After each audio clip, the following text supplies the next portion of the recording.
Now we have topic 5.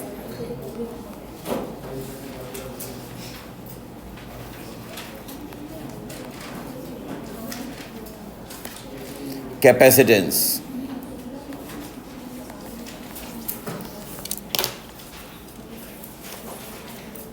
Actually,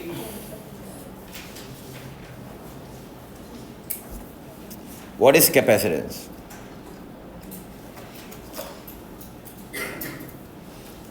मतलब देखो, capacitor generally हमारी एवरीडे लाइफ में मोस्टली इलेक्ट्रिकल अप्लाइंसेस में यूज़ होता है, मगर वो हम उसको यूज़ भी करते हैं वो, मगर बहुत अननोटिसेबल है।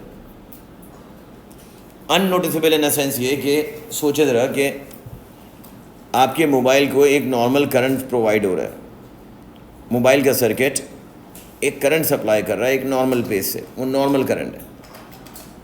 अच्छा, बैटरी भी फिक्स है, बैटरी कांस्टेंट वोल्टेज सप्लाई कर रही है, कांस्टेंट करंट आ रहा है। मगर एक बात सोचो कि जैसे ही आप पिक्चर लेते हैं तो फ्लैश ऑन होता है, लाइट एकदम से आती है, तो जाहिर है जब लाइट ऑन हो रही है, फ्लैश ऑन हो रहा है, एकदम से ज़्यादा करंट ले रहा होगा, तो वो ज़्यादा करंट कैसे आता है? करंट एकदम से बढ़ा कैसे? पहला क्वेश्चन। एक सर्किट में सोचो ना ज़रा, एक इलेक्ट्रिक सर्किट बेसिक आपने पढ़ी हो ओ लेवल वाली, इलेक्ट्रिक सर्किट में बैटरी लगी हुई है, कंपोनेंट लगा हुआ है, करंट फ्लो हो रहा है, तो करंट तो कांस्टेंट रेट पे फ्लो होगा। अब एकदम से जब आप पिक्चर ले रहे हैं तो एक फ्लैश ऑन होता है, और फ्लैश ऑन होने का मतलब एकदम से वो ज़्यादा करंट लेगा, उसे करंट चाहिए फ्लैश के लिए, फ्लैश भी तो लाइट है ना, वो करंट कहाँ से लेगा? एक बात। दूसरी बात कि फॉर एग्ज़ाम्पल कार में या घर में कोई भी, अगर आप कोई रिकॉर्ड सुन रहे हैं, कोई म्यूज़िक सुन रहे हैं, उस म्यूज़िक में कोई पिच हाई है, कोई पिच लो है, कहीं पर एकदम से आवाज़ ज़्यादा हो जाती है, कहीं एकदम से आवाज़ कम हो जाती है। एकदम से जब ज़्यादा आवाज़ होगी तो ज़ाहिर है करंट ज़्यादा, एम्पलीट्यूड ज़्यादा। ये चीज़ किसी भी सर्किट में एकदम से ज़्यादा करंट सप्लाई करना यानी एकदम से ज़्यादा एनर्जी सप्लाई करना, ये कहाँ से आ रहा है? तो एक्चुअली हर इलेक्ट्रिकल अप्लायंस में एक कंपोनेंट लगता है छोटा सा, जैसे फ़ैन में लगता है। अब मेरा दिमाग ये कहता है कि हमारे घर में 220 वोल्ट आ रहा है, तो फ़ैन में तो कांस्टेंट करंट आना चाहिए, मगर उस कांस्टेंट करंट में भी देखो, हम ओ लेवल में ये पढ़ चुके हैं, समझना, ओ लेवल में पढ़ चुके हैं कि एक्चुअल जो बिजली बनती है, वो याद करें, एक्चुअल जो बिजली बनती है, इलेक्ट्रिसिटी प्रोड्यूस होती है, वो एक्चुअल इलेक्ट्रिसिटी एसी है। एक्चुअल तो एसी है ना, फ्लक्चुएटेड है। मगर तुम्हें किसी भी घर की ट्यूबलाइट, फ़ैन, कोई भी एलईडी फ्लक्चुएटेड नहीं मिलती, आपको कांस्टेंट मिल रही होती है। भाई इस पर फ्लक्चुएशन होने लगे तो ये ख़राब हो जाए, तो कोई ऐसी चीज़ लगी होगी कि इस फ्लक्चुएशन को कंट्रोल कर रही होगी। ये सारा फंक्शन है, ये सारी वर्किंग है कैपेसिटर की, कि बेसिकली जब हम कैपेसिटेंस की बात करते हैं तो कैपेसिटेंस एक प्रॉपर्टी है, to store energy, to store charge. अब उसके लिए कोई कंपोनेंट चाहिए होगा, वो कंपोनेंट कौन होगा? कैपेसिटर। जैसे रेजिस्टेंस के लिए कंपोनेंट चाहिए तो कौन है? रेजिस्टर। ऐसे ही कैपेसिटेंस एक इलेक्ट्रिकल कंपोनेंट है इलेक्ट्रिसिटी में, जो एक्चुअली बस से फ़र्क ये है कि ये ओ लेवल में नहीं था, ये प्योर A2 में आया है। तो मेन फंक्शन इसका क्या है? कैपेसिटेंस करता क्या है? ये करता है बेसिकली, इन शॉर्ट अगर मैं कहूँ तो, that stores energy. Simple is that, stores energy. अब स्टोर्स एनर्जी का मतलब क्या है? ये कैसे एनर्जी को स्टोर करेगा? मोस्टली बहुत सारे क्वेश्चन ऐसे होंगे जो कैपेसिटर का क्वेश्चन इलेक्ट्रोस्टैटिक से कनेक्टेड होगा। अब कैपेसिटर में है क्या? कैपेसिटर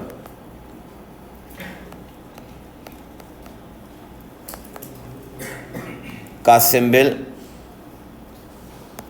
मैं ड्रॉ करता हूँ यहाँ पे, देखो ये कैपेसिटर है,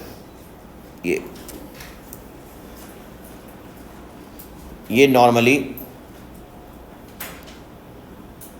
टू पैरेलल लाइंस हैं, ये two parallel lines actually two parallel plates हैं। अब ये दो पैरेलल प्लेट काम कैसे करती हैं वो सुने,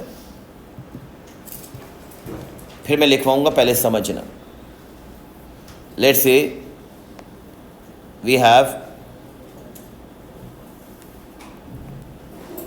to metal plates A and B. इन टू मेटल प्लेट्स का मैंने कनेक्शन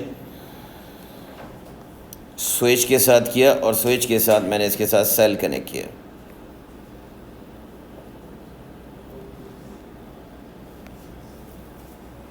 अब ये नॉर्मल प्लेट्स हैं, लोहे की प्लेट्स हैं, iron plates, normal two parallel iron plates हैं, ये इमेजिन करें। आयरन प्लेट्स का मतलब कंडक्टिंग प्लेट्स हैं। मुझे बताओ ये पॉजिटिव साइड है और ये नेगेटिव साइड है। अब मुझे ये बताएं कि जैसे ही मैं क्लोज करूंगा स्विच को, जिस वक्त स्विच ओपन है, प्लीज लिसन, पहले समझना, जिस वक्त स्विच क्लोज है तो ये प्लेट और ये प्लेट बीइंग कंडक्टर न्यूट्रल है। जैसे ही आपने इसको बैटरी के साथ कनेक्ट किया और मैंने इसको स्विच को क्लोज किया, as soon as the switch close, तो प्लेट ए से, लिसन केयरफुली, प्लेट ए से इलेक्ट्रॉन्स रिलीज होंगे, minus charge electrons plate A से निकलेंगे और वो प्लेट ए से निकलकर पॉजिटिव टर्मिनल की तरफ जाएंगे due to unlike charges attract each other. ये जो इलेक्ट्रॉन्स प्लेट ए से निकल रहे हैं, ये इलेक्ट्रॉन्स प्लेट ए से निकल के और फिर इसी तरह से इलेक्ट्रॉन्स प्लेट बी पर डिपॉजिट होंगे due to force of repulsion of like charge. Negative terminal है, इलेक्ट्रॉन का चार्ज भी नेगेटिव है, तो ये इलेक्ट्रॉन्स यहाँ से निकल के इस प्लेट पर डिपॉजिट होंगे। सोचना ज़रा, बेसिक फिजिक्स बता रहा हूँ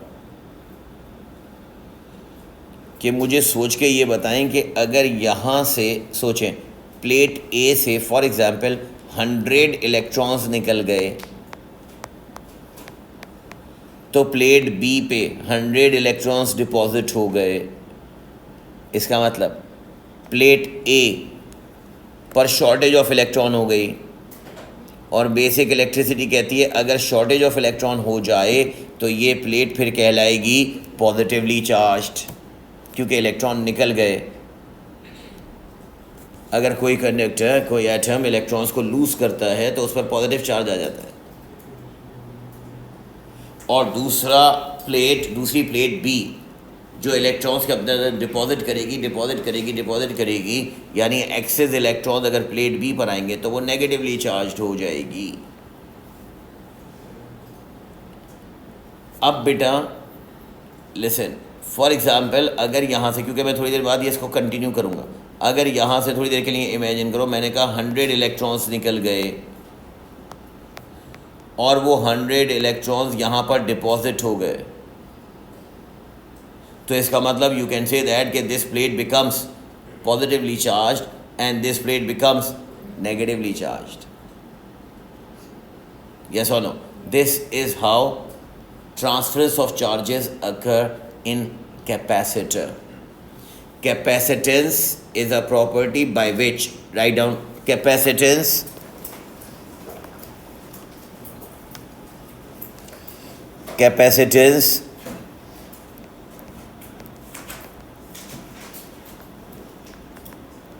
is a property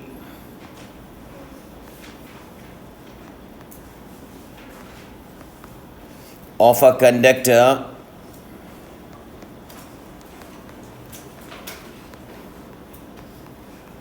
to store energy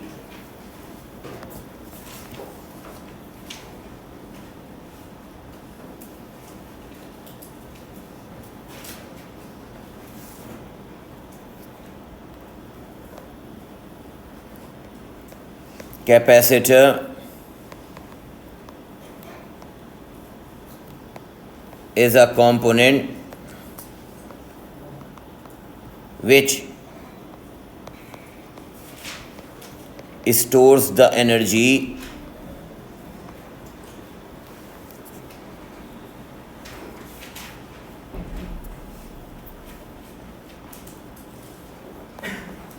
due to the flow of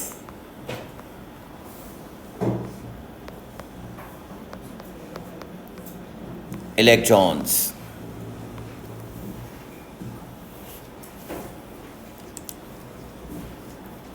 next, अब ऊपर वाली जो मैंने डायग्राम बनाई है उसको एक्सप्लेन कर रहे हैं हम. When switch is closed,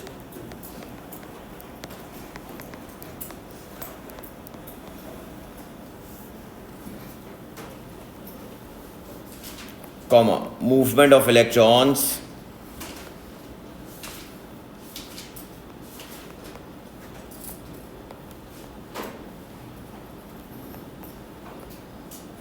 take place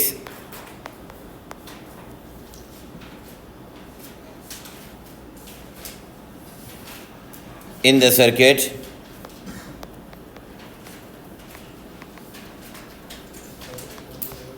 so that electrons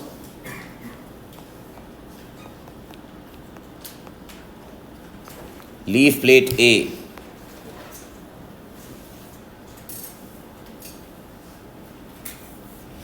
and they travel through battery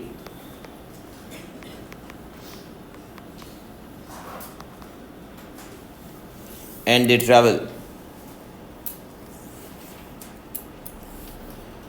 through the circuit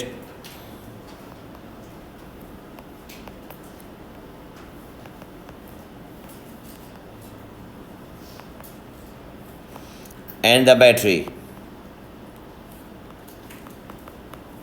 will deposit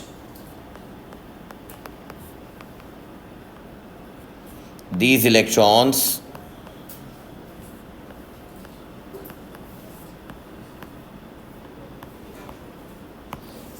onto plate B.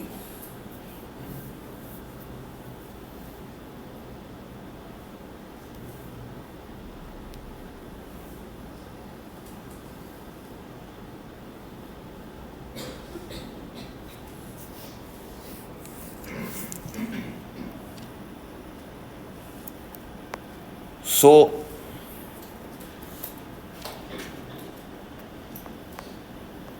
the plate A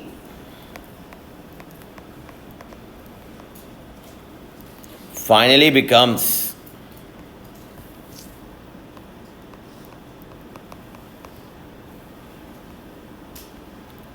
positively charged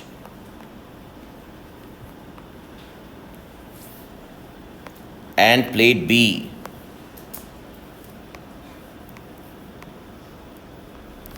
becomes negatively charged.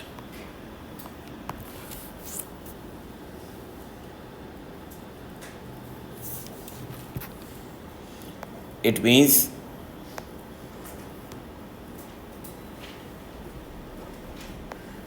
beta, I can say that okay, this was plate A and now plate A is positively charged and now plate B मैं क्या कह रहा हूँ सुनना, now plate B is equally becomes negatively charged. अब सुनो, यहाँ पर change of net change of charge 0 है. अब सुनना, वो आपसे एक सवाल पूछेगा और इस क्वेश्चन को याद रखना कि वो आपसे कहेगा during charging a capacitor why the net charge is 0. Net charge 0 क्यों है? तो सुने, एक एग्जाम्पल दे रहा हूँ, जनरल एग्जाम्पल दे रहा हूँ. एक मुझे ये बात बताओ, लेट्स से इसमें 500 टोटल इलेक्ट्रॉन प्रोटॉन थे, इसमें भी 500 टोटल इलेक्ट्रॉन प्रोटॉन थे, नेगेटिव पॉजिटिव चार्ज, बिल्कुल बेसिक बात, आसान से लगता है। इस पे 500 पॉजिटिव नेगेटिव था, इस पे 500 पॉजिटिव नेगेटिव था, दोनों न्यूट्रल थे। अब एक बात बताएं कि अगर मैं ये कह रहा हूँ कि लेट से यहाँ से 100 रिलीज़ हुए और यहाँ पर 100 डिपॉजिट हुए, तो बेटा यहाँ से टोटल 100 निकल गए 500 में से, तो कितने रह गए 400, और वही 100 यहाँ पर जाकर डिपॉजिट हो गए, तो यहाँ कितने हो गए 600, तो टोटल नेट तो कोई चेंज नहीं आया। प्लीज़ समझिएगा ये बात कि टोटल कंबाइंड चार्ज जो है प्लेट्स पर वो तो सेम है, सिर्फ प्लेसमेंट चेंज हो गई। और लॉजिकली समझना तो प्लेसमेंट चेंज होने से ही एक नेगेटिवली और एक पॉजिटिवली चार्ज होगा, तो फिर बड़े कमाल की बात सुनो,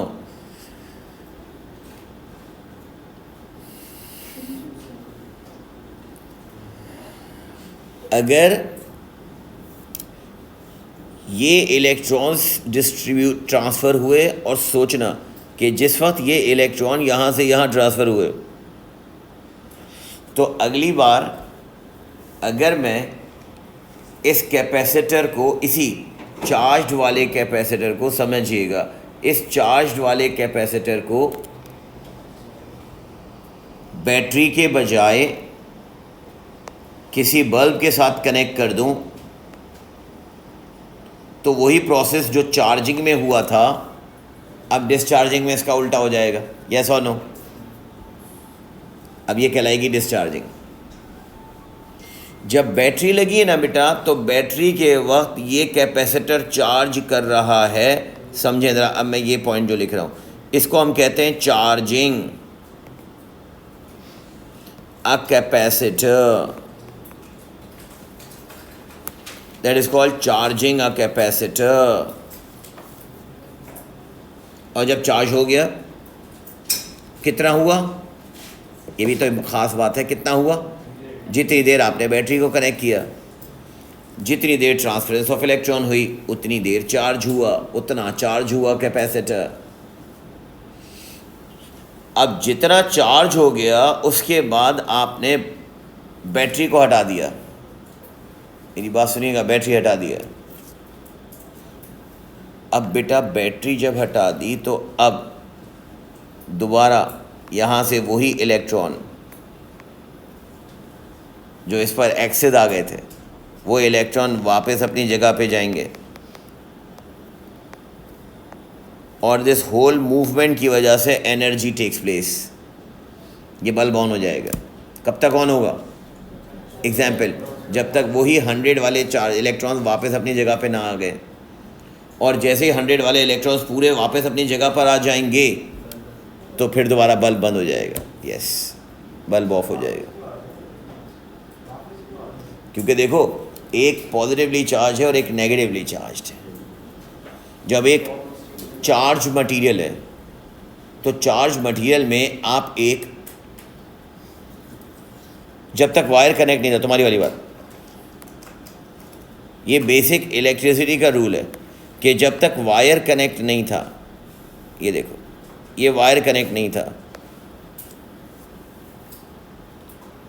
एक प्लेट नेगेटिवली पॉजिटिवली चार्ज थी, एक प्लेट नेगेटिवली चार्ज थी, यानी एक के पास एक्सेस इलेक्ट्रॉन्स थे, एक के पास शॉर्टेज ऑफ इलेक्ट्रॉन्स। तो याद करो ओ लेवल में हम इंडक्शन अगर करते थे तो हम टच करते थे दोनों चार्ज पार्टिकल्स को, तो हम कहते थे ट्रांसफरेंस ऑफ इलेक्ट्रॉन होगी, टच करते थे ना। वहाँ पर जो टच करने का काम है यहाँ पर वो वायर कर रहा है। तो एक्चुअली हमेशा कोई भी मटेरियल न्यूट्रल होना चाहता है तो वो कहता है कि भाई जो एक्सेस चार्जेज हैं वो मुझ में से निकलें। कैसे निकलें? कोई रास्ता है नहीं, चार्ज ही रहेगा। अब आपने यहाँ पर इसके मीडियम में वायर, थोड़ी वायर नहीं समझो, वायर को वायर नहीं समझो, वायर को मीडियम समझो, जो इन दो को कनेक्ट कर रहा है आपस में।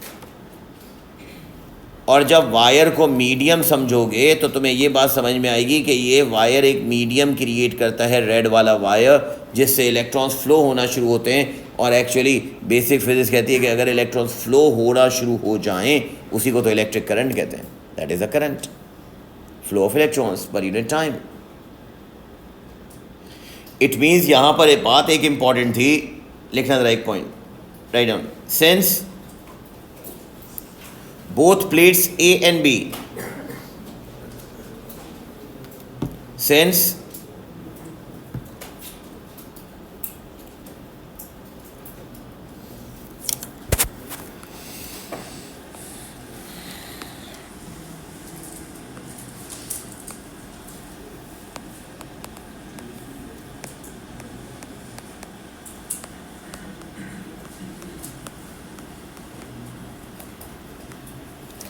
both plates A and B acquire equal and opposite charges,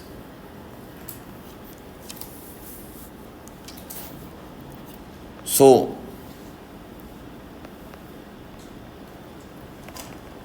there is no net change of charge, no net change of charge, no net change of charge on a capacitor.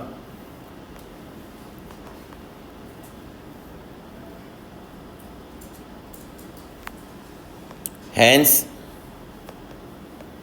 इसलिए आपसे वो कहेगा कि net charge on capacitor is zero.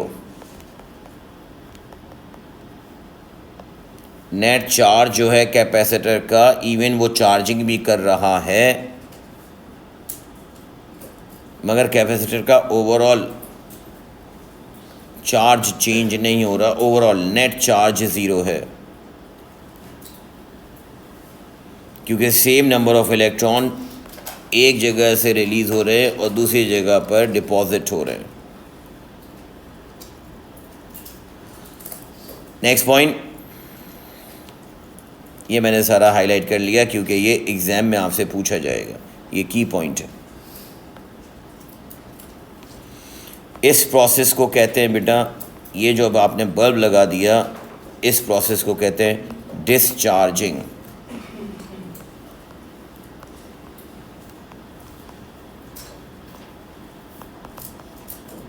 a capacitor. सुनो please, discharging a capacitor। अब लिखिएगा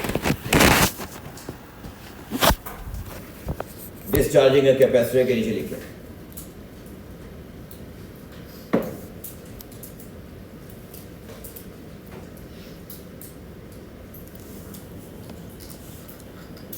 steric में लिखें, इन्वर्टेड कॉमा में लिखें, work is done by the battery during charging,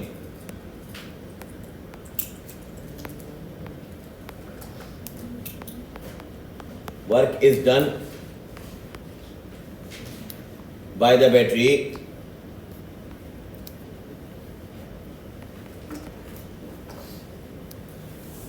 during charging. Electron खुद नहीं निकले, बैटरी ने निकलवाया। Work is done by the battery during charging to remove electrons from one plate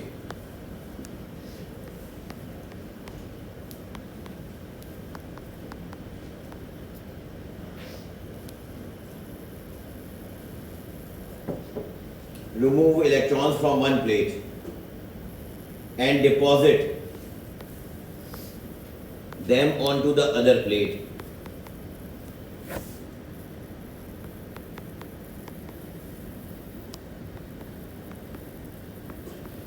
And deposit them on the other plate.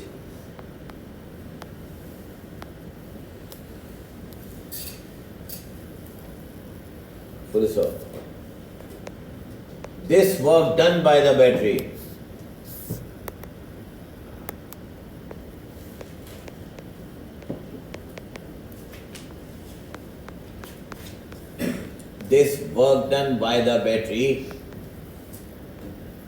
चलो रुको, एक बात सुनो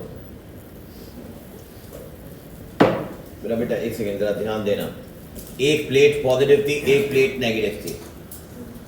जब आपने वायर के थ्रू बैटरी के साथ कनेक्ट किया तो बैटरी ने एक वर्क डन किया जिससे इलेक्ट्रॉन्स बैटरी ने एक तरफ से खींचे और दूसरी तरफ इलेक्ट्रॉन रिपेल करके पहुंचाए। अगर बैटरी ने, इमेजिन करना, अगर बैटरी ने, मैं कह रहा हूं फॉर एग्जांपल 5000 जूल्स वर्क किया टू रिमूव इलेक्ट्रॉन, इलेक्ट्रॉन खुद तो नहीं निकलेंगे ना, कोई सोर्स चाहिए। वो सोर्स कौन है? Battery. Battery 5000 joules of energy से इलेक्ट्रॉन्स को एक तरफ से निकालती है, दूसरी तरफ पहुंचाती है। नंबर इसलिए दे रहा हूं कि तुम्हें बात क्लिक हो जाएगी। यानी बैटरी वो सोर्स है जो वर्क डन कर रही है 5000 जूल्स का, एग्जाम्पल 5000 जूल्स है, 5000 जूल्स का, जिससे इलेक्ट्रॉन एक प्लेट से निकल के दूसरी प्लेट पे डिपॉजिट हो रहे हैं। तो फिर सुने, हम कहते हैं energy can neither be created nor be destroyed but it transfer from one form to another. वो 5000 जूल कहां गए? बैटरी ने 5000 जूल्स दिए इलेक्ट्रॉन्स को, जिससे इलेक्ट्रॉन्स एक जगह से दूसरी जगह पर डिपॉजिट हुए ना। तो वो 5000, हाँ दैट इज द पॉइंट, वो एक्चुअली 5000 जूल्स इस पैरेलल प्लेट कैपेसिटर्स के अंदर स्टोर होंगे।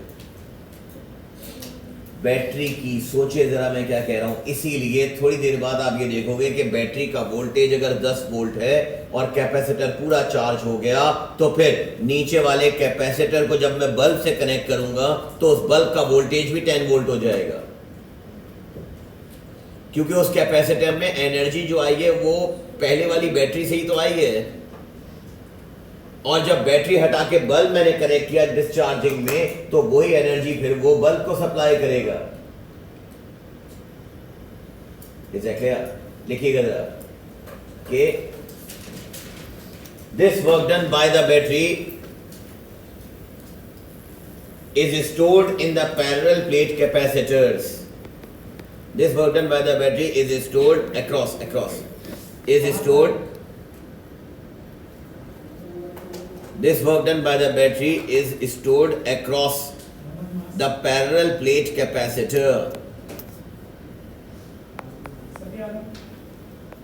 Parallel plate capacitor.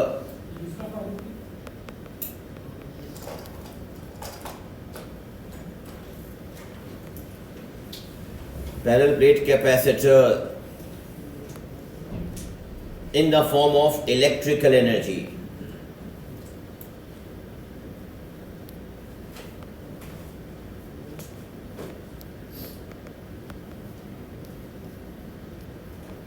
In the form of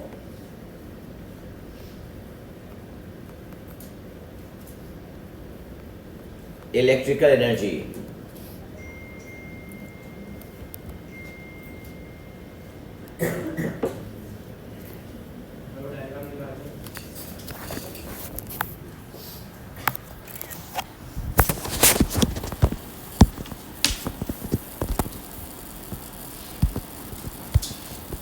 Next point.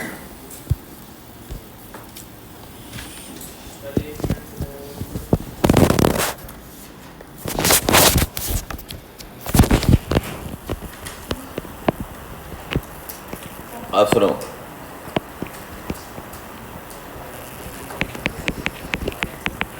it is observed that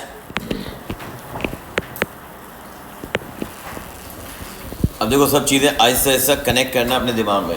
it is observe that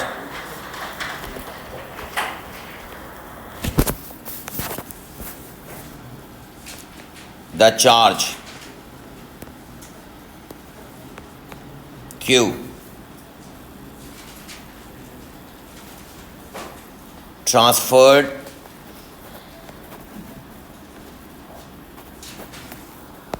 charge Q transferred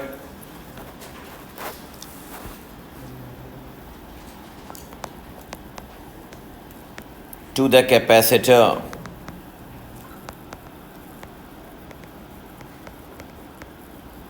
is directly proportional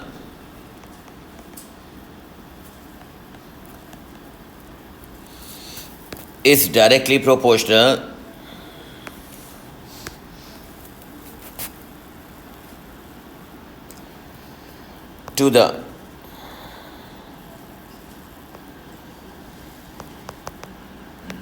EMF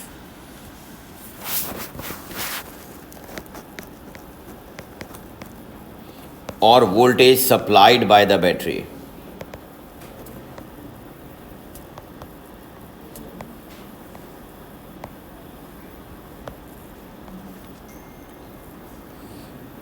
क्या मतलब? अगर battery 10 volt की होगी तो वो 10 वोल्ट के हिसाब से इलेक्ट्रॉन्स या चार्जेस को ट्रांसफ़र करवाएगी। अगर बैटरी 50 वोल्ट की होगी तो ज़्यादा चार्जेस को ट्रांसफ़र करवाएगी। अगर बैटरी 100 वोल्ट की लगाओगे तो और मतलब कहने का ये कि वी से दैट कि Q is directly proportional to V।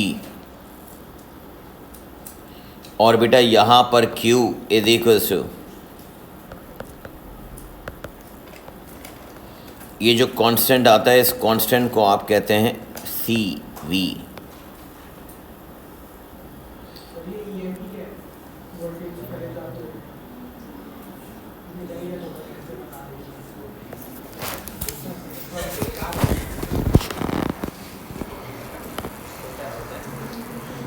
C is constant, इस C को बेटा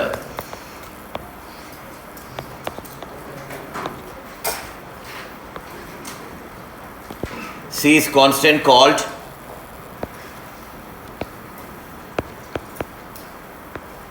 capacitance of a parallel plate capacitor.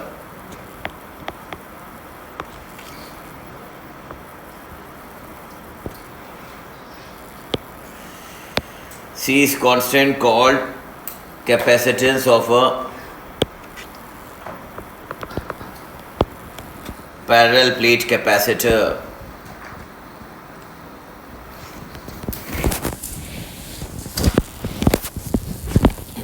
तो फिर इसका मतलब ये कि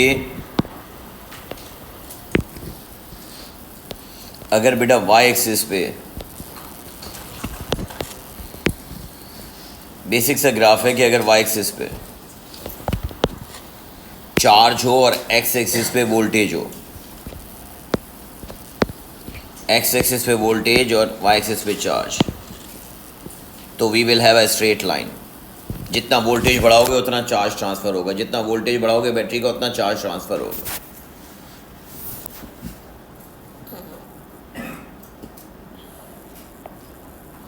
तो फिर here you can say that कि gradient is equals to Q upon V, और Q upon V is equals to what? C।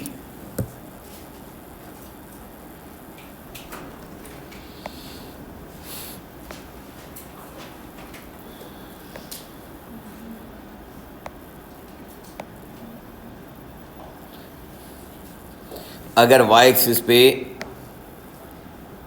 Charge है और x एक्सिस पे वोल्ट्स है और स्ट्रेट लाइन है, तो उसका ग्रेडियंट तुमसे वो कैलकुलेट करवाएगा, तो तुम कहोगे gradient capacitance of a capacitor है। इसका मतलब यहाँ पर हमने C को स्टडी किया कि C is equals to Q upon V।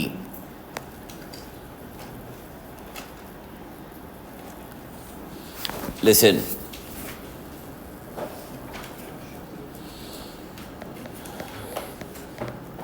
Question के फर्स्ट पार्ट में आता है define capacitance.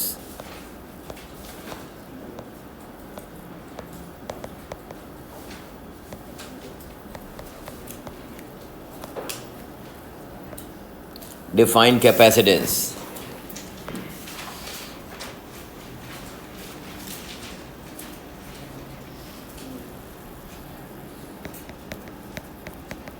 It is the ability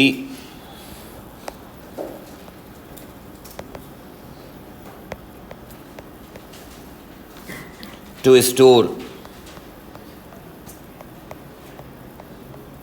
charge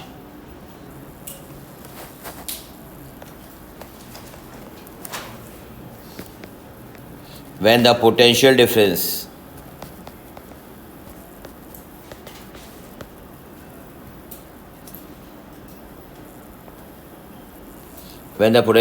is applied on it.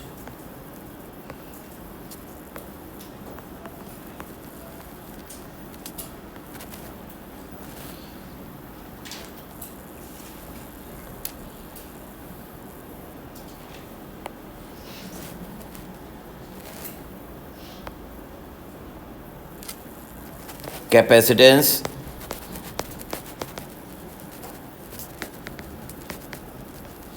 is the ratio of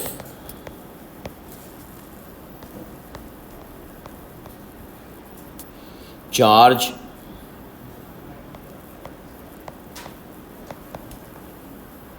to voltage.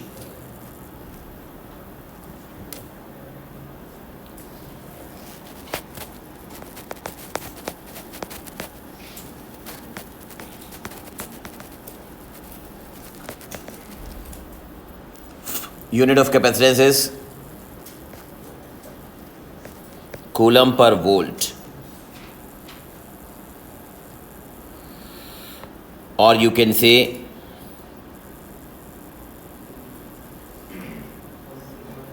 CV minus 1, which is called farad, capital F.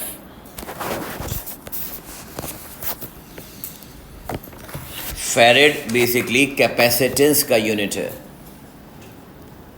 अगर कभी fan का capacitor ख़राब हो जाए, किसी इलेक्ट्रिशियन को बुलाओ, वो फ़ैन के ऊपर जाके उसके ऊपर बॉक्स में से कैपेसिटेंस निकाल के आपको दिखाएगा. कभी प्लास्टिक का ऊपर से होता है वो बॉक्स, उसका रेड कलर का ब्लू कलर का कैपेसिटर होता है. उस कैपेसिटर पे गौर से देखना तो लिखा हुआ होगा 25 माइक्रोफैरेड या 35 माइक्रोफैरेड.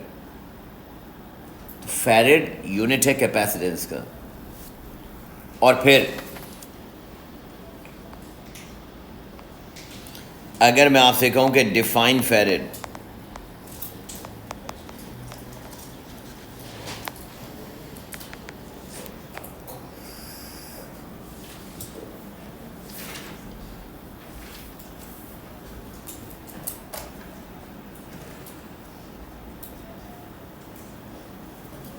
लिखिएगा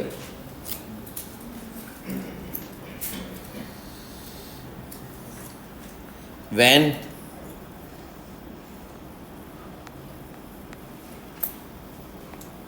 one coulomb of charge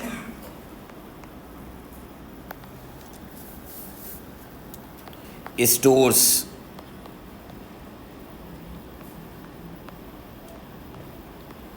across a potential difference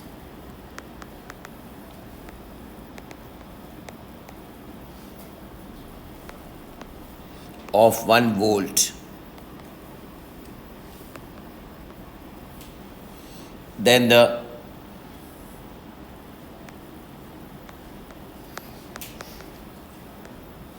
capacitance of a capacitor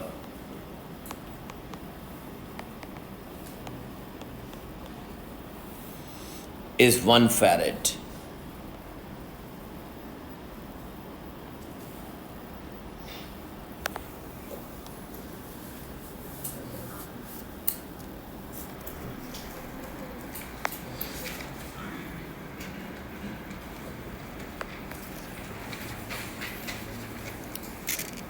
expression for electrical energy.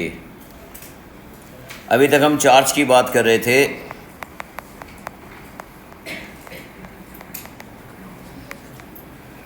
Expression for how to calculate, how to obtain electrical energy stored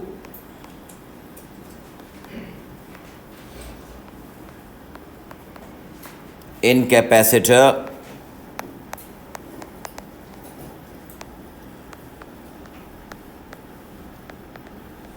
during a charging.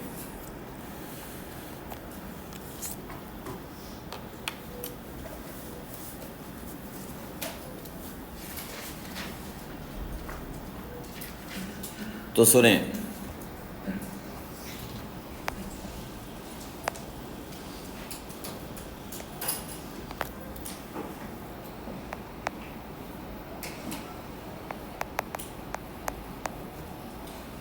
energy stored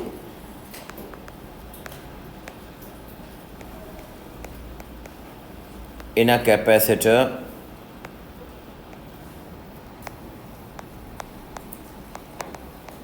during charging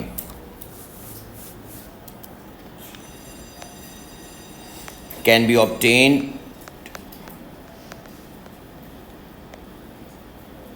by calculating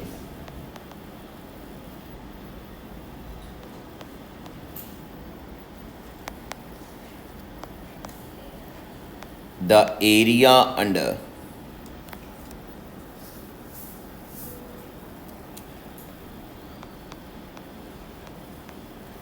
charge versus voltage graph.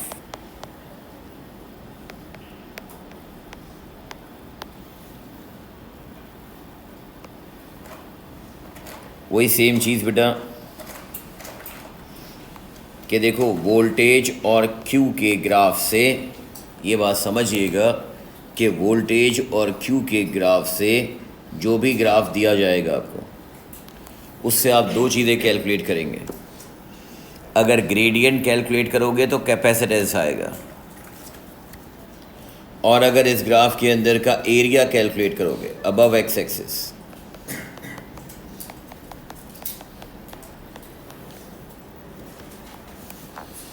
this area is equals to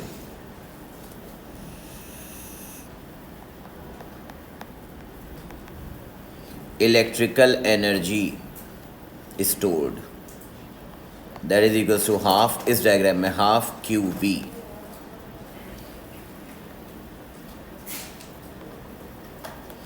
तो energy को आप कह सकते हैं half Q we. अब सुनो, ऊपर तुम लिख चुके हो Q खुद किसके इक्वल है, यहाँ देखो Q is equal to what, CV। तो बेटा एक बात ये बताओ, इसी फॉर्मूले से energy is equal to half, Q की जगह क्या लिख सकते हैं, CV, और मल्टीप्लाई बाय V, तो क्या बन जाएगा, CV square, because Q is equal to CV होता है।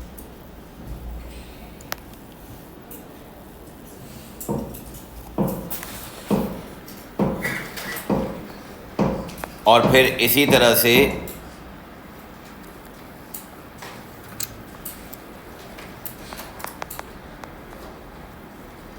Energy is equal to half Q square upon C भी हो सकता है। अगर Q और C की टर्म्स में बताना हो, तुम बताओ, इतनी बेसिक मैथ्स आनी चाहिए ना यार। मैंने कहा half Q into V formula है। अब Q का फॉर्मूला है तुम्हारे पास CV, क्वेश्चन में चार्ज और कैपेसिटेंस दिया हुआ है, तो मुझे फॉर्मूला वोल्टेज को एलिमिनेट करना है। तो वोल्टेज को सब्जेक्ट अगर बनाऊं तो मैं वोल्टेज को Q अपॉन C लिख सकता हूँ, यस और नो। तो बेटा यहाँ मैंने लिख दिया half Q multiply by V की जगह क्या, Q अपॉन C। तो you can write Q square upon 2C।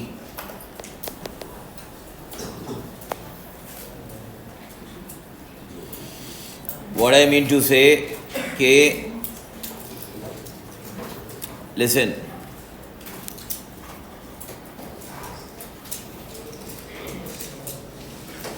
अभी तक जो मैंने बात बताई उसके हिसाब से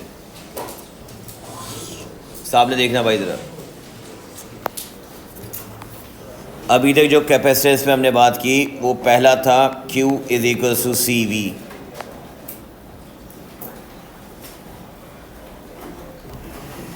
फिर मैंने एनर्जी के लिए तुम्हें बताया है, याद रखना, energy is equals to half. Half क्या होता है, हाफ के साथ सिंपल अगर रखो तो QV, और हाफ सी वी स्क्वायर और Q square divided by 2c।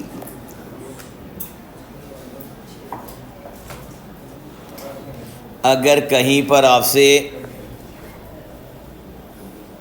Basic O level का फॉर्मूला पूछ ले तो voltage is equals to work done upon charge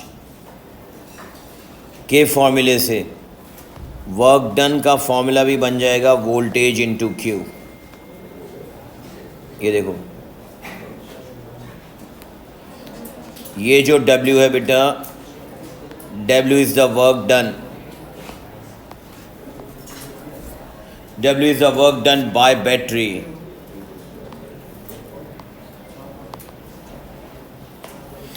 ये जो फॉर्मूला मैंने बनाया है ये बेसिकली वही है जो वोल्टेज का ओ लेवल में आप पढ़ते थे, वर्क डन या एनर्जी अपॉन चार्ज। एक फॉर्मूला ये, एनर्जी स्टोर को 3 फॉर्मेट में आप लिख सकते हैं।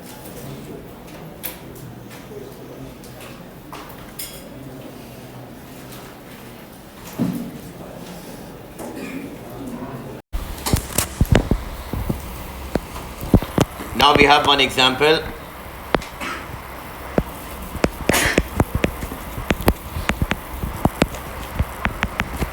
To use the above values. Write down question.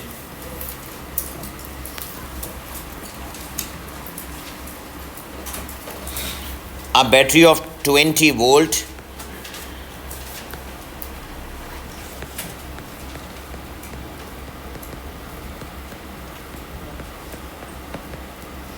is connected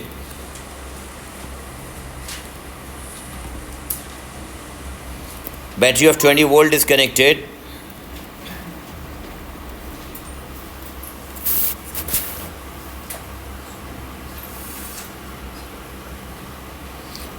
across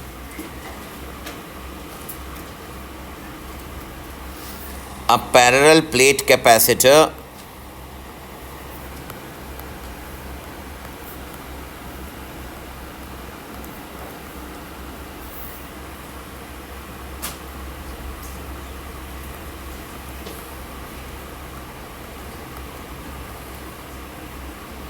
of capacitance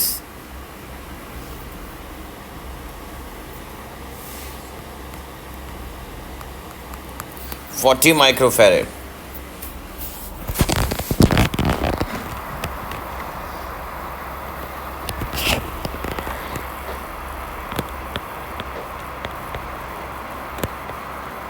To charge it. Part A.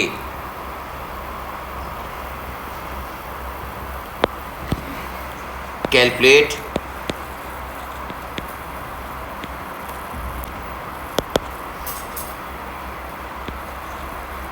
charge stored in the capacitor.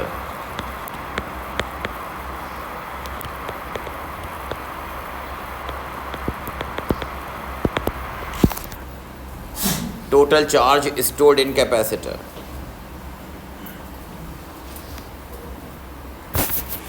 अब बेटा इसके लिए तो आपने डायरेक्ट फॉर्मूला अप्लाई किया, एक एक करके हम सॉल्व करेंगे। फॉर्मूला है Q is equals to C V. C की वैल्यू बेटा 40 माइक्रो को ख़त्म करो तो -6 मल्टीप्लाई बाय वोल्टेज 20। सॉल्व करना ज़रा, मल्टीप्लाई करें, आंसर बताएं कितना आ रहा है।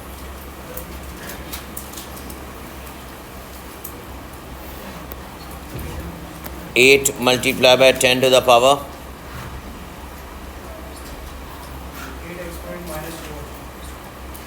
-4।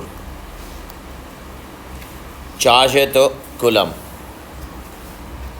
that is the total charge stored in the capacitor. Part B, calculate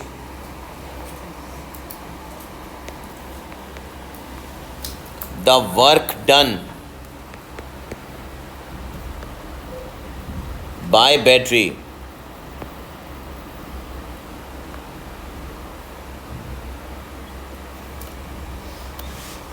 battery ने कितना वर्क किया।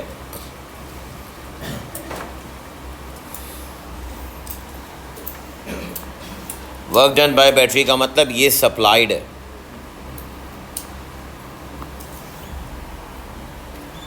How much work is done by the battery. Work done by the battery के लिए याद रखें V is equals to W upon Q। ऊपर notes पे देखना, मैंने लिखवाया सबसे आखिर में यही चीज़। जब क्रॉस मल्टीप्लाई करेंगे तो वर्क डन आ जाएगा voltage into Q। Voltage 20 volt है बेटा, चार्ज है 8 multiply by 10 to the power -4। तुमने कहा 0.016 joules. Now listen, I can say that this is the supplied energy.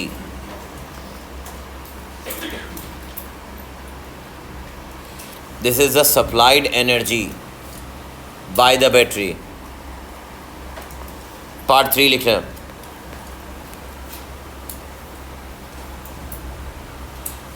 Calculate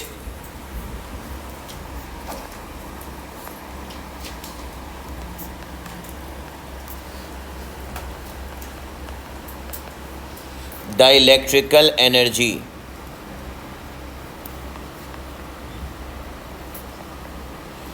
stored in capacitor.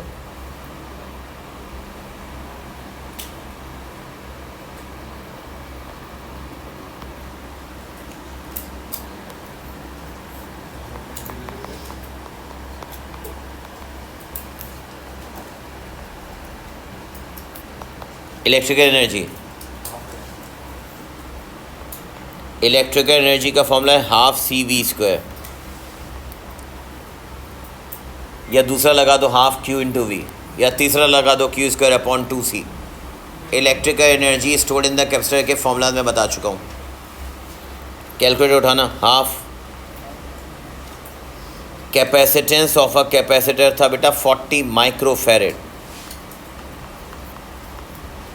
40 into 10 to the power -6 multiply by voltage है battery का 20 का square करना calculator पे,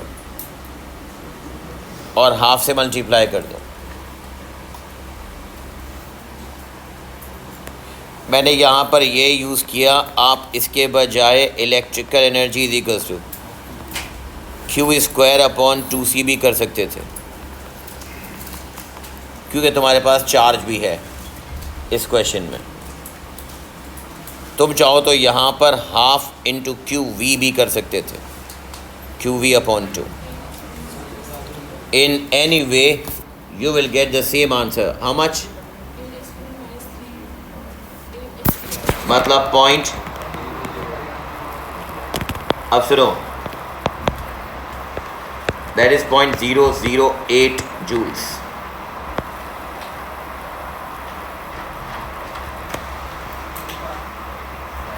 अब बेटा एक बात समझें प्लीज़, सामने देखिएगा। ये जो सप्लाइड है ये है 16 मिली जूल्स और ये है 8 millijoules. That is the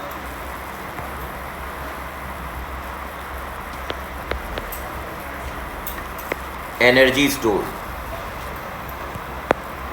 अब पॉइंट ये है कि मैंने सप्लाई तो ये की थी,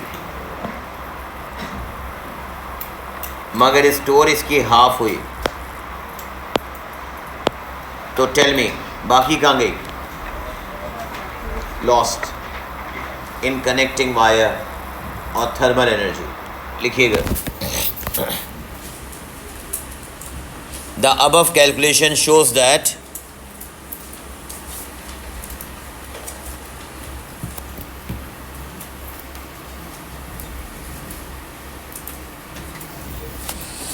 the above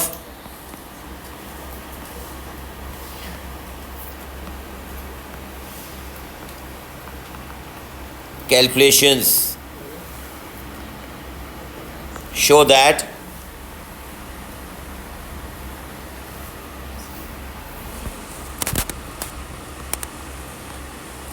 there is a difference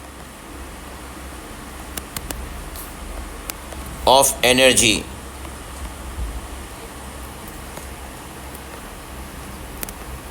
because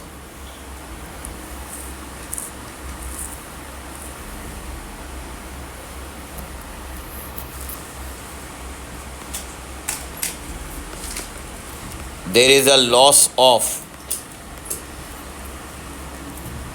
energy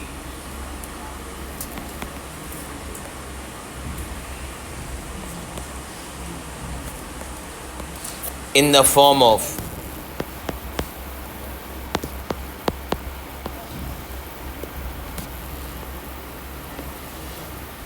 heat or thermal energy.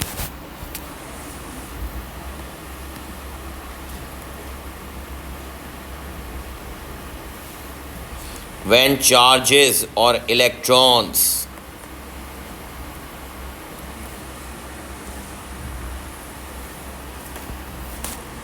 flow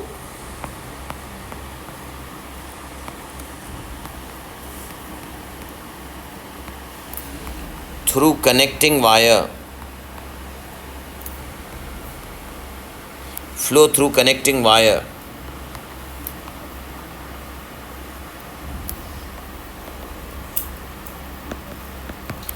in closed circuit,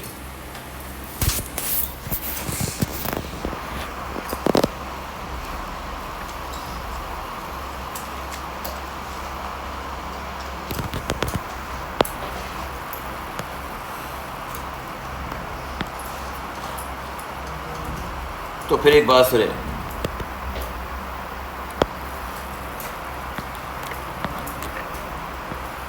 अगर आप बैटरी को कैपेसिटर से कनेक्ट करेंगे, यहाँ स्विच लगा हुआ है,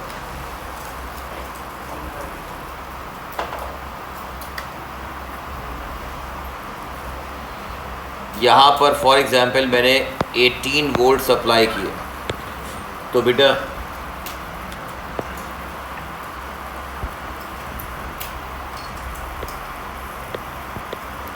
चार्जिंग का ग्राफ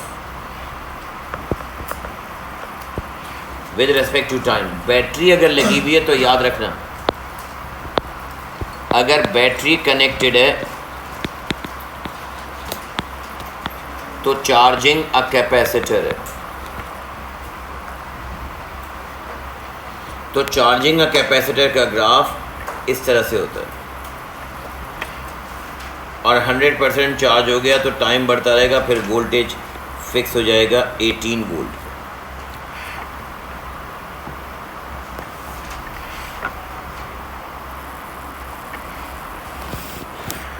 अब वो आपसे कहेगा why the graph is a curve,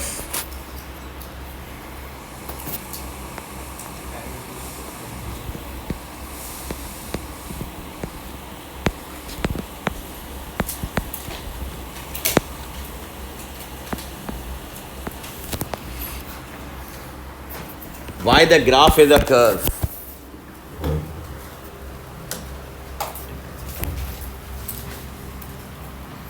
Answer. Initially,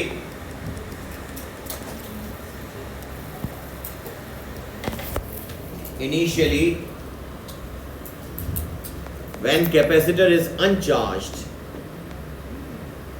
जब कैपेसिटर शुरू में अनचार्ज है तो चार्जिंग फास्ट होती है क्योंकि इलेक्ट्रॉन इजीली फ्लो कर सकते हैं। Initially when capacitor is अनचार्ज, electrons will flow at a faster rate,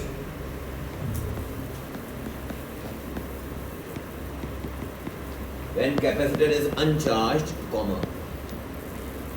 when capacitor is uncharged, electrons will flow at a faster rate.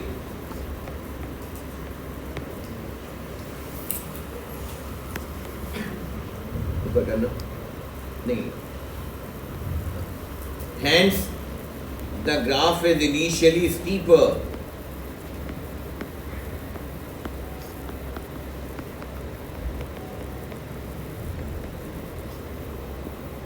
Hence, the graph is initially steeper at start. First off, when capacitor is partially charged, जब capacitor 40-50% charge हो जाएगा, कभी तुम note करना, तुम्हारा mobile charging पे लगाओ तो शुरू में 15%, 10-15% तेजी से हो जाएगा. कंपैरेटिवली टाइम नोट करना, 15-20% फास्ट होगा, फिर उसके बाद मजीद होने में थोड़ा स्लो हो जाएगा.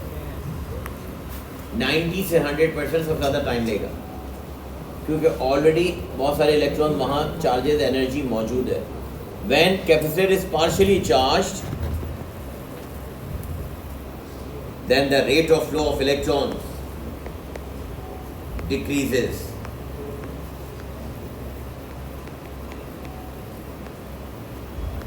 Then the rate of flow of electrons decreases.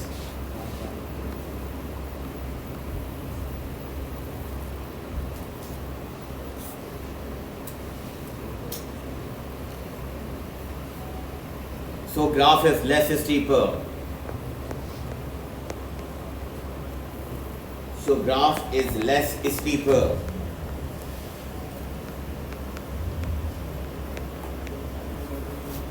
And when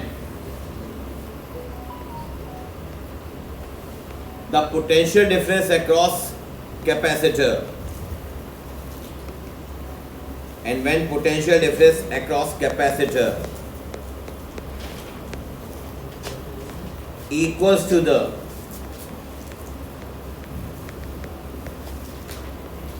potential difference across capacitor equal to the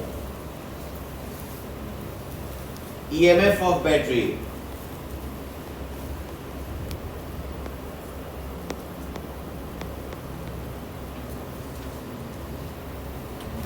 then the flow of electrons is stopped.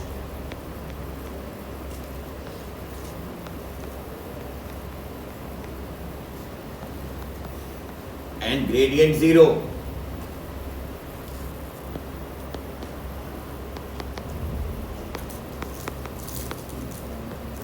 And graph is horizontal line.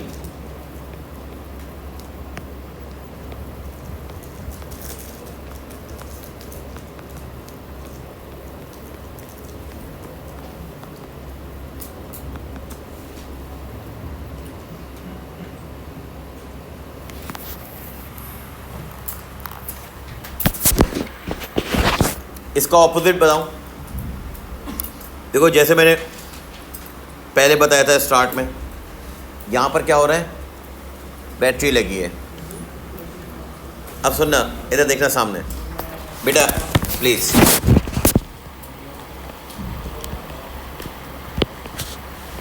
अब एक बात समझना, अगर मैं इस चीज़ को उठा के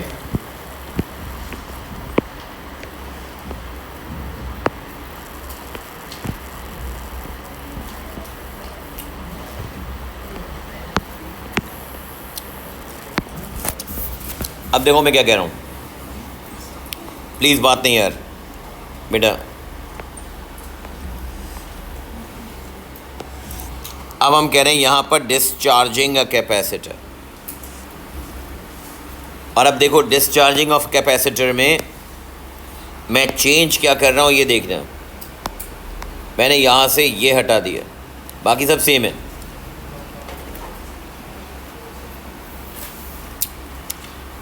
अब मेरा कैपेसिटर इनपुट बन गया. अब इसके बजाय मैंने यहाँ पर रेजिस्टर लगा दिया, रेजिस्टर या बल्ब, फिलामेंट, लैंप, कुछ भी, यानी लोड लगा दिया कोई. नाउ टेल मी, जब डिस्चार्जिंग का कैपेसिटर है तो फिर ये ग्राफ ये नहीं बनेगा,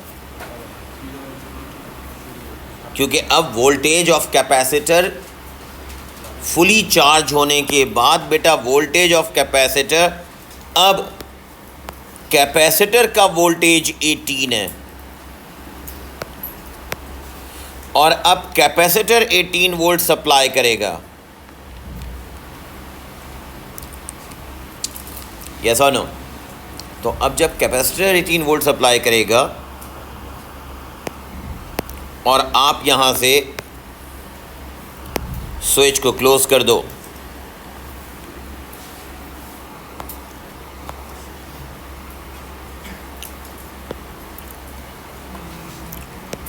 this is what we call discharging a capacitor.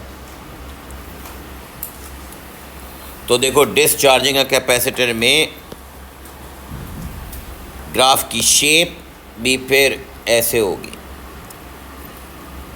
Start में नोट करना, स्टार्ट में नोट करना,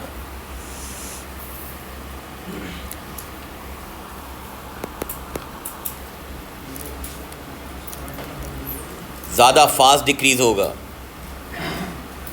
और आखिर में होते होते होते ज़्यादा टाइम लगाएगा। अब डिस्चार्जिंग ऑफ कैपेसिटर में तुमने बैटरी हटा दी, लोड लगा दिया, वो लोड कोई भी इलेक्ट्रिकल कंपोनेंट हो सकता है। और अब आप जब स्विच को क्लोज करेंगे तो फिर सिचुएशन रिवर्स है।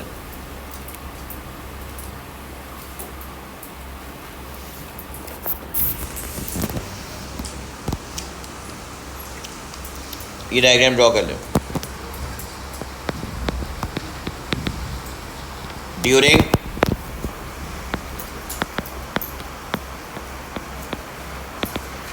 discharging a capacitor,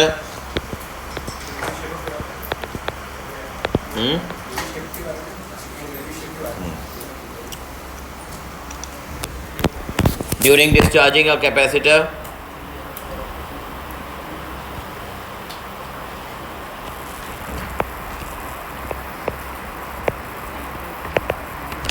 emission of electrons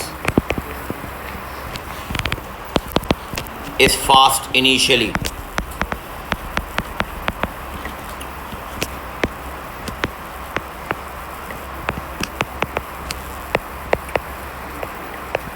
So graph is steeper initially.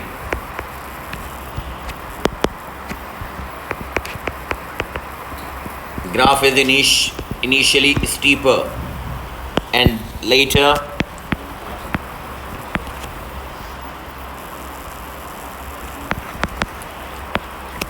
flow of electrons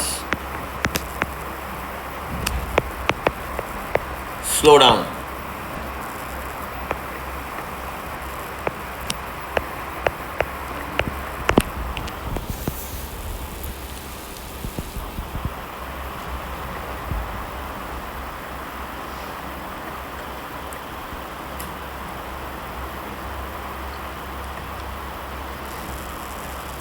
Now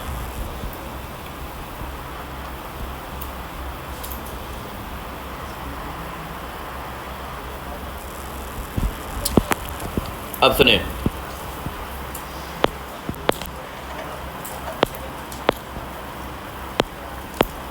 बेटा लिसन, ये एक नोट बता रहा हूं। If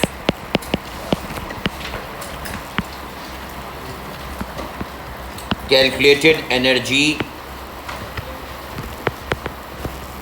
is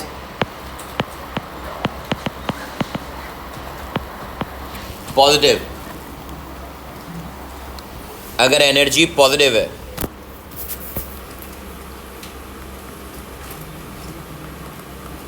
then it shows that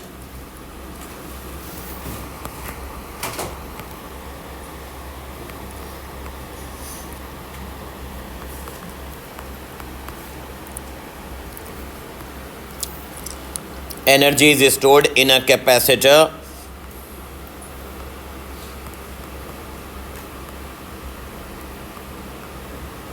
and hence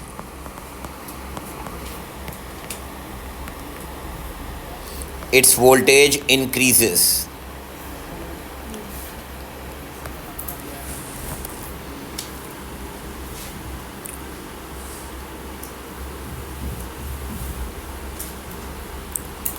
सुनना आप क्या कह रहा हूं।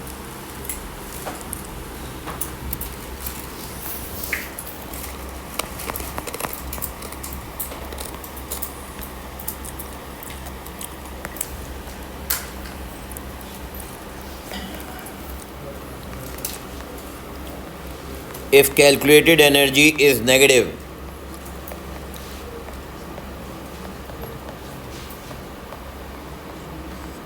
then it shows that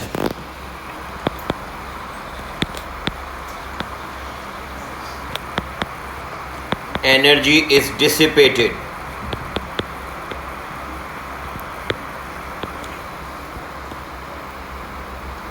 from capacitor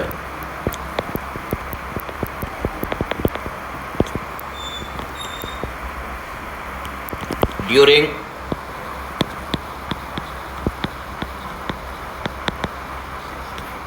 discharging a capacitor.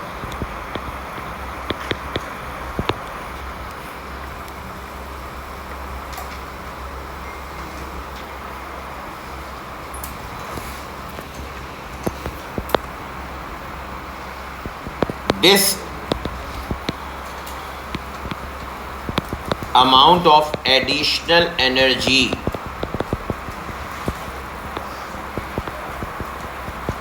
during charging or discharging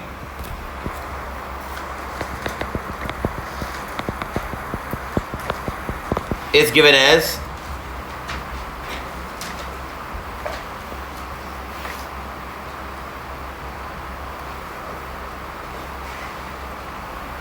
E is equals to half C Vf square minus half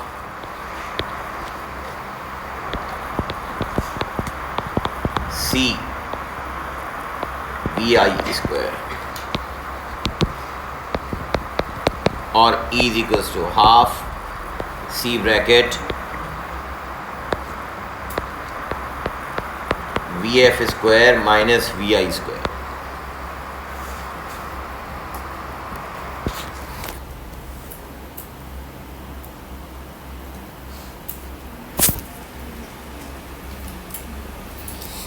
या अगर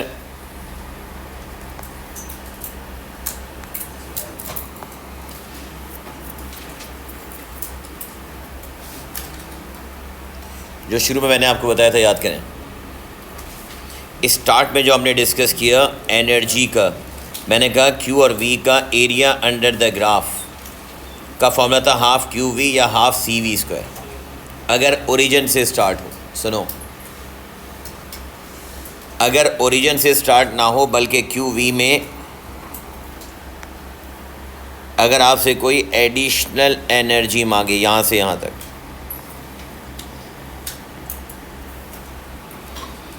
तो इसके लिए एरिया बेटा पूरे का निकालते हैं, कंप्लीट का। सुनना और से, यहाँ पर चार्ज की वैल्यू Q1 है, यहाँ पर चार्ज की वैल्यू Q2 है। अब देखो जो मैंने ऊपर फॉर्मूला लिखा है वो क्यों लिखा है बता रहा हूँ। तो यहाँ पर हम area under the graph complete निकालते हैं। फिर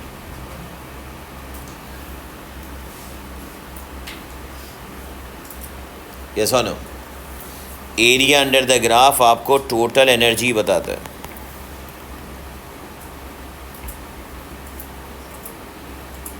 और ये स्टार्ट से नहीं, ज़रूरी नहीं है यहाँ से ही हो। एक और पॉइंट बताता हूँ कि हो सकता है ये अब तुम्हें ग्राफ इस तरह से दे कि जहाँ पर वोल्टेज भी इनिशियली ज़ीरो नहीं है, मतलब ग्राफ यहाँ से बना हुआ हो और अब आपसे वो कहे कि मुझे पॉइंट ए से लेके पॉइंट बी तक कितनी एनर्जी स्टोर हुई है ये बताओ, ये बताओ। इसके लिए मैंने तुम्हें ऊपर फॉर्मूला लिखा है, ये डायरेक्ट, ये वी आई है इनिशियल वोल्टेज, यहाँ पर चार्ज Q1 है, ये वी एफ है, इसका चार्ज Q2 है। अब सुनो, अगर तुम्हारे पास क्वेश्चन पेपर में ग्राफ दिया जाए तो आप इसका एरिया निकालेंगे, एनर्जी स्टोर्ड इन कैपेसिटर। अगर ग्राफ में Q और V दिया हुआ हो मगर अगर क्वेश्चन में ग्राफ ना हो, अब सुनना दूसरी सिचुएशन, क्वेश्चन में ग्राफ नहीं है तो फिर सामने देखो, ये जो मैंने आपको पॉइंट लिखवाए हैं या यहाँ पर जो ये फॉर्मूला बताया है, ये फॉर्मूला कैसे अप्लाई होगा वो सुने।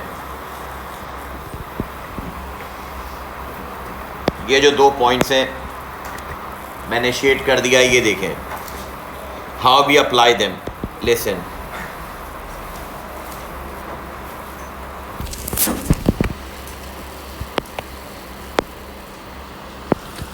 Right on question 1,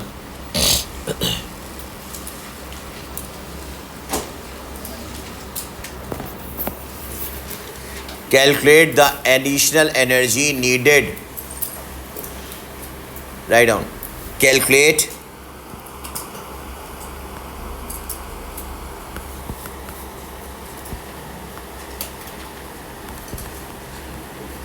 the additional energy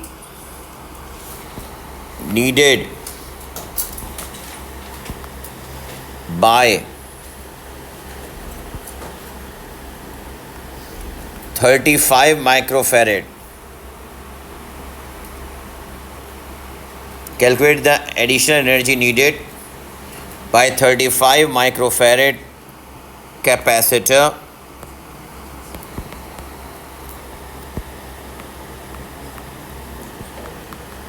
when its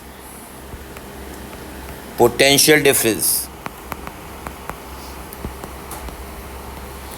increases from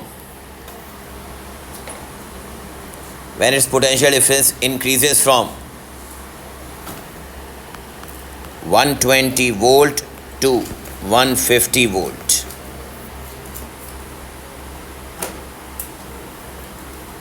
अब यहाँ पर ग्राफ नहीं है कि मैं एरिया अंडर द ग्राफ निकालूं।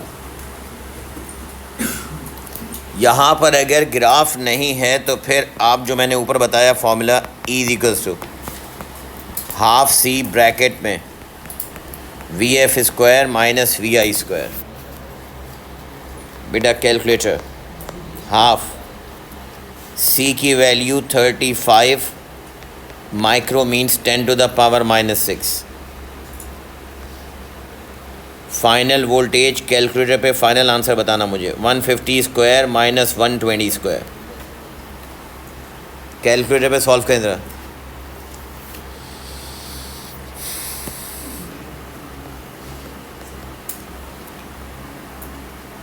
$150 स्क्वायर माइनस 120 स्क्वायर सब्ट्रैक्ट करो, फिर 35 इंटू 10 टू द पावर -6 से मल्टीप्लाई करके हाफ कर दो।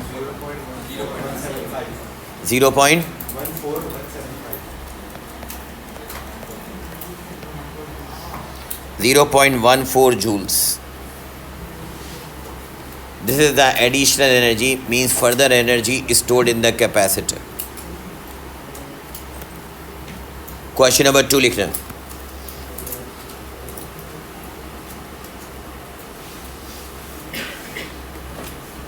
Calculate the energy released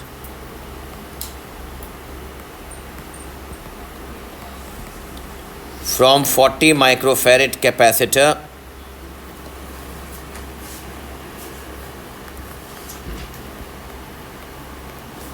when its potential difference decreases from 80 volt to 10 volt.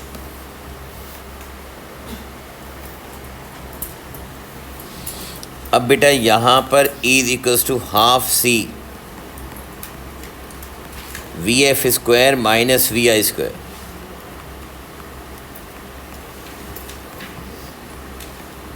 $40 microfarad 40 into 10 to the -6 bracket 10 square minus 80 square।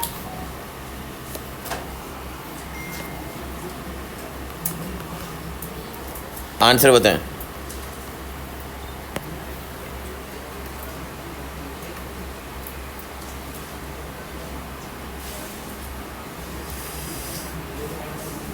0 point, तुमने कहा negative 0.126 joules. याद रखना, this negative means loss due to discharging a capacitor.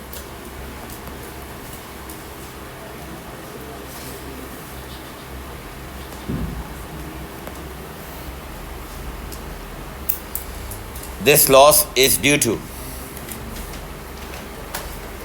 discharging a capacitor.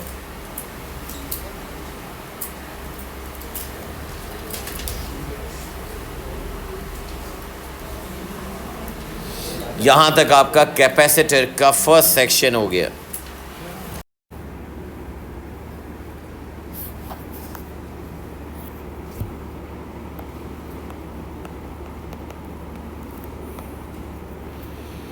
Capacitors की मैं बात कर रहा हूँ और मैं कह रहा हूँ capacitors in series and capacitors in parallel.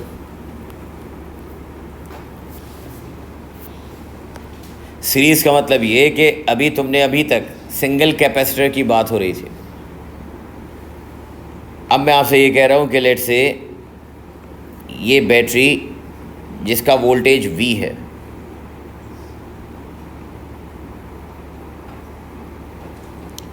इस बैटरी के साथ सामने देखो यार, ये मैंने एक कैपेसिटर लगाया C1, ये कैपेसिटर लगाया C2 और दूसरा मैंने एक और कैपेसिटर लगाया C3।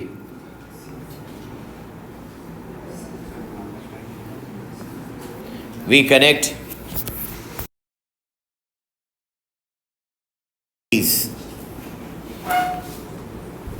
अब मुझे बताएं कि अगर मैं 3 कैपेसिटर सीरीज में लगा रहा हूं तो पहला पॉइंट क्या कहता है? बेसिक इलेक्ट्रिसिटी मुझे बताएं। सीरीज में वोल्टेज डिवाइड होता है, मगर सीरीज में करंट कांस्टेंट रहता है। अगर मैं एक बात कह रहा हूँ बेटा, कि सुनना मेरी बात, कि मैं कह रहा हूँ करंट कांस्टेंट रहता है, तो आप कहेंगे करंट कांस्टेंट रहने का मतलब चार्ज कांस्टेंट रहता है, क्योंकि करंट का मतलब rate of flow of electric charge. Yes और नो? सीरीज में अगर बैटरी का टोटल चार्ज Q है तो मुझे बताओ, सीरीज में अगर पहले कैपेसिटर C1 में से जो चार्ज फ्लो होगा Q1, C2 में से जो चार्ज फ्लो होगा Q2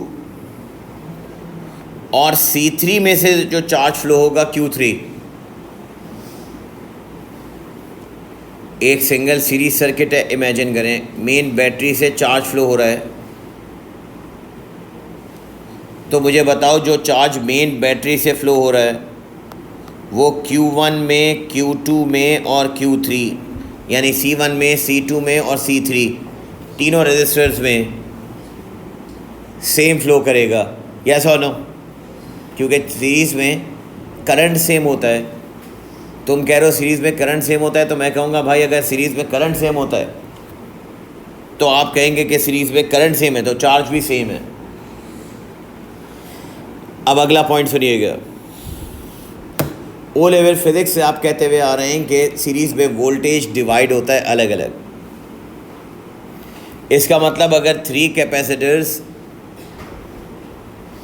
सीरीज़ में लगे हुए हैं और आप कह रहे हैं कि सीरीज़ में वोल्टेज डिवाइड होता है, तो जो बैटरी का सप्लाइड वोल्टेज अगर मैं कह रहा हूँ वो V है,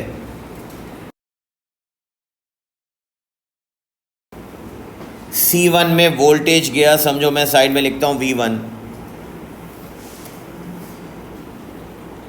इसी तरह से C2 में वोल्टेज गया, फॉर एग्जांपल मैंने लिखा C2 V2, और C3 थर्ड वाले में गया वोल्टेज V3। बैटरी का वोल्टेज V है, तो मुझे बताएं कि V इज इक्वल्स टू, यहाँ पर आप कहेंगे इन दोनों का सम V1 plus V2 plus V3। बेटा क्योंकि ये डेरिवेशन आपके सिलेबस में है तो ये आपको एग्ज़ाम में इसको बताना होगा कि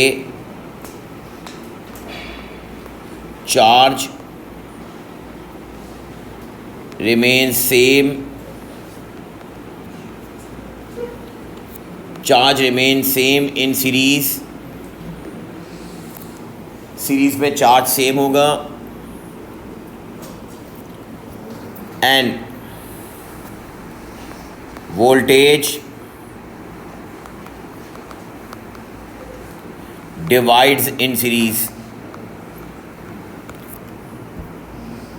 अब सुनो, एक्चुअली सामने देखना प्लीज़ अटेंटिवली, मैं सीरीज़ का बता रहा हूँ combination. Now we will say that कि since Q is equals to C V, तो जो ऐड हो रहा है V, अगर उसको सब्जेक्ट बनाओ V का, इस फॉर्मूले को, कैपेसिटेंस का फॉर्मूला है ना, Q is equals to C V, charge is equals to C V, अभी तुमने ऊपर देखा। तो मुझे बताओ Q को डिवाइड करूं अगर मैं C से, तो आप V का सब्जेक्ट बना सकते हैं। अब टेल मी, ये वाली इक्वेशन को अगर मैं लिख रहा हूँ, सामने देखो ज़रा, ये वाली इक्वेशन को अगर मैं यहाँ सब्स्टिट्यूट करूँ एज इट इज़, तो मैं लिख सकता हूँ Q upon C is equals to Q1 upon C1, Q2 upon C2, Q3 upon C3। एक नई चीज़ आपको मिलेगी, सामने देखते जाना, Q1 upon C1, Q2 upon C2, Q3 upon C3। अब मुझे बताएं, चार्ज रिमेन सेम, अगर चार्ज हर जगह सेम है तो Q1, Q2 और Q2 हटाकर मैं तीनों जगह पर Q लिख सकता हूँ, और तीनों जगह Q लिखने के साथ Q को कॉमन ले लो तो 1 upon C1, 1 upon C2, 1 upon C3। Capacitance तो हर कैपेसिटर की है बेटा, Q से Q कैंसिल। यहाँ पर जो देखो डायग्राम में मैंने हर कैपेसिटर की कैपेसिटेंस ही तो अलग अलग है। कैपेसिटर एक कांस्टेंट कंपोनेंट है, जैसे रेजिस्टर एक कंपोनेंट है, रेजिस्टर जैसे एक कंपोनेंट है। मैं फिर बता रहा हूँ बार बार, देखो रेजिस्टर का और कैपेसिटेंस का उल्टा रिलेशन बन रहा है यहाँ पे। ओ लेवल याद करें तो, और क्यों बन रहा है वो बताता हूँ। ओ लेवल याद करो तो ओ लेवल में रेजिस्टेंस का सीरीज़ में फॉर्मूला होता था R1 R is equal to R1 plus R2 plus R3। वजह, यहाँ पर फॉर्मूला बन रहा है आपके पास सीरीज़ का 1 अपॉन C, ये डेरिवेशन आती है भाई 3 मार्क्स की, 1 upon C1 plus 1 upon C2 plus 1 upon C3। ये 1 upon C equals to 1 upon C1 plus 1 upon C2 plus 1 upon C3 series के लिए है। और मुझे एक बात बताओ कि अगर मैं तुमसे ये कहूँ कि रेजिस्टेंस के मुकाबले में ये वाली प्रॉपर्टी ऑपोजिट है, क्यों?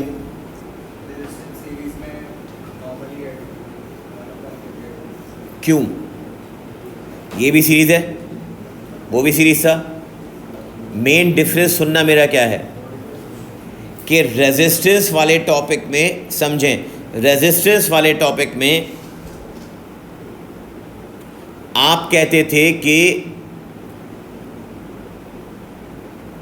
Voltage is directly proportional to current, V is directly proportional to current. O level की बात बता रहा हूं। तो जितना वोल्टेज बढ़ता है उतना करंट बढ़ता है, आप ये कह रहे थे वहां पर। और इस वजह से यहाँ उस R के साथ I लगा देते तो तुम कहते थे V इक्वल्स टू IR।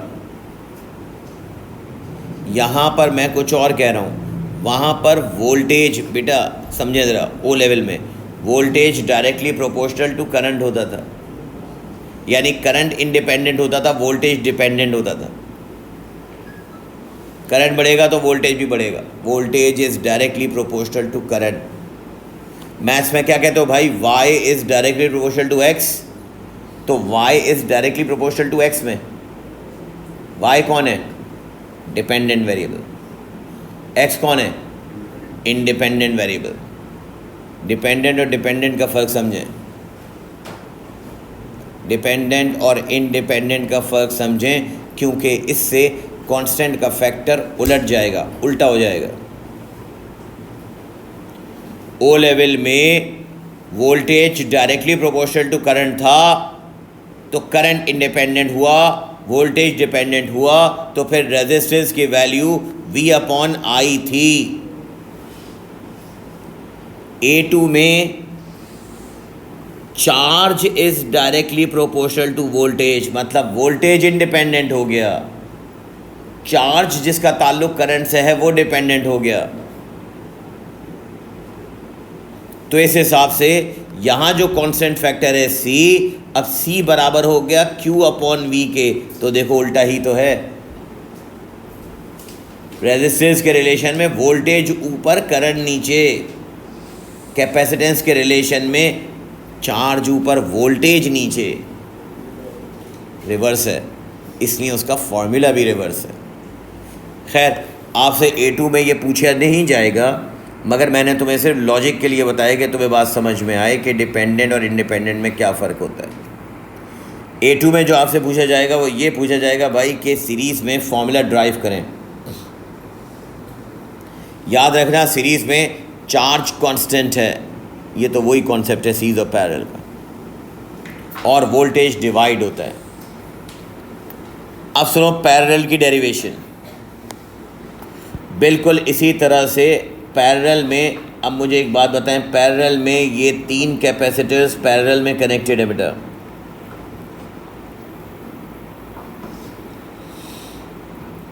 ये 3 कैपेसिटर्स C1 C2 C3, और यहाँ से आपके साथ एक बैटरी कनेक्ट है।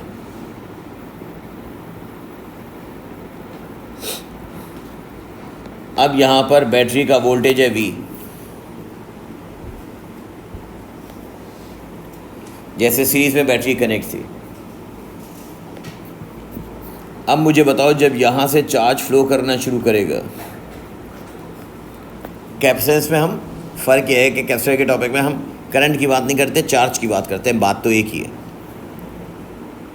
बाय प्रॉपर्टी वाइज है तो सेम ही, दोनों का बिहेवियर भी सेम ही होगा, चार्ज का भी और करंट का भी। अब मुझे बताओ जब यहाँ पर चार्ज पहुँचेगा इस जॉइंट पर, तो then charge will divide Q1 Q2 and Q3। तो फिर मुझे बताएं इन पैरेलल में अगर तीनों के वोल्टेज की बात करूं, तो मुझे बताओ अगर इसका वोल्टेज V1 है, इसके अक्रॉस V2 है, इसके अक्रॉस V3 है, तो इन पैरेलल सर्किट, चाहे वो किसी भी टाइप का सर्किट हो,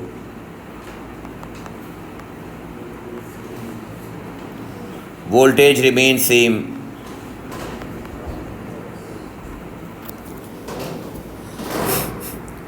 वोल्टेज रिमेन सेम का मतलब बेटा V is equals to V1 is equals to V2 is equals to V3। But आप कहेंगे इन पैरेलल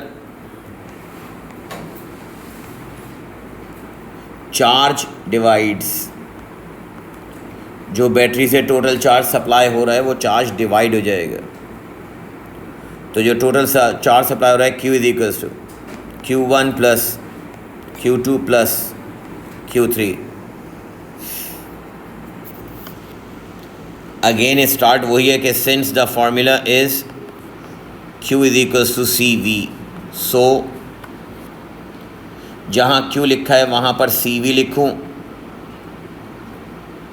इक्वल्स टू जहाँ Q1 लिखा है वहाँ C1 V1, Q2 लिखा है तो C2 V2 और Q3 लिखा है तो C3 V3।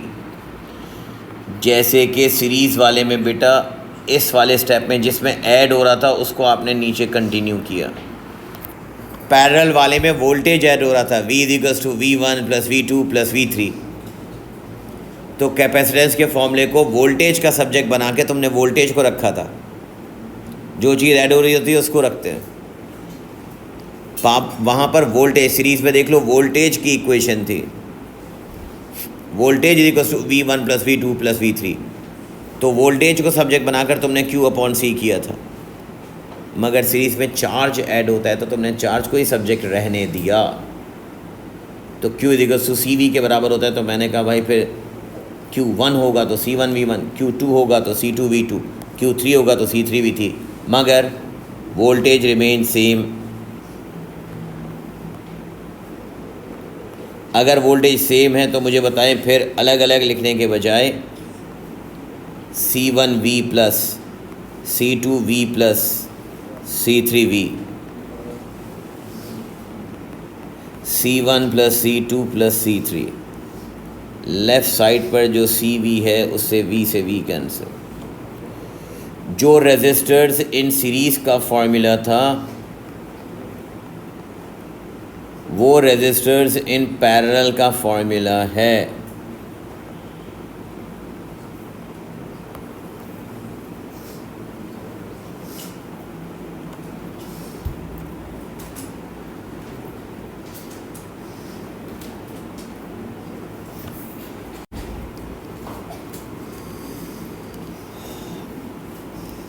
यहाँ पर कैपेसिटेंस में एक टॉपिक है छोटा सा, that is maximum safe voltage. बेटा मैक्सिमम सेफ वोल्टेज तो basically it is the maximum voltage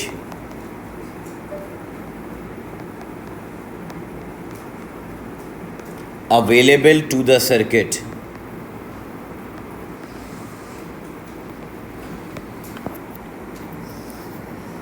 to prevent it from overheating or damage। बात सुनो भाई, अगर आप एग्ज़ाम के करीब मुझसे पूछेंगे तो मैं आपको ये बताऊंगा कि बस कैपेसिटेंस में दो चीज़ें इम्पॉर्टेंट हैं। एक मैक्सिमम सेफ वोल्टेज एग्ज़ाम के पॉइंट ऑफ व्यू से, एग्ज़ाम के पॉइंट ऑफ व्यू के हिसाब से मैं बता रहा हूँ, एग्ज़ाम के पॉइंट ऑफ व्यू। एक मैक्सिमम सेफ वोल्टेज के मैं कहूँगा आपसे एग्ज़ाम के करीब न्यूमेरिकल देख लेना, और एक आगे चल के जो आएगा टाइम डिले, उसका टाइम डिले बताऊँगा क्या होता है। सुनिएगा गौर से। मैक्सिमम सेफ वोल्टेज क्या है? मैक्सिमम सेफ वोल्टेज ये है कि अगर मैं आपको एक क्वेश्चन दूं और मैं तुमसे ये कहूं कि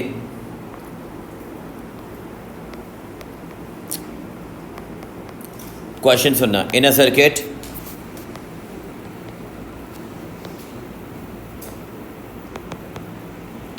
each capacitor is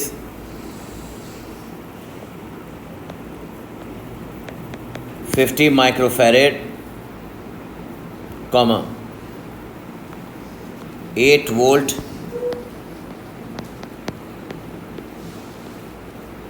maximum safe voltage,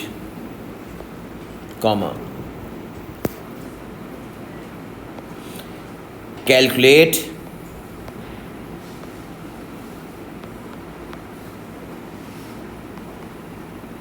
the total safe voltage of circuit।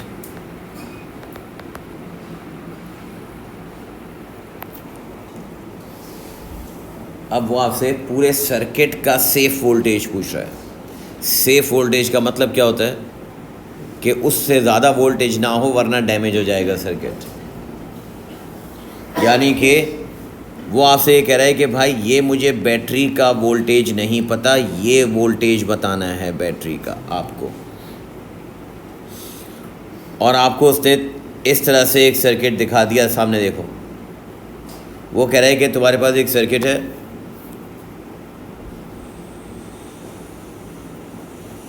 जिस पे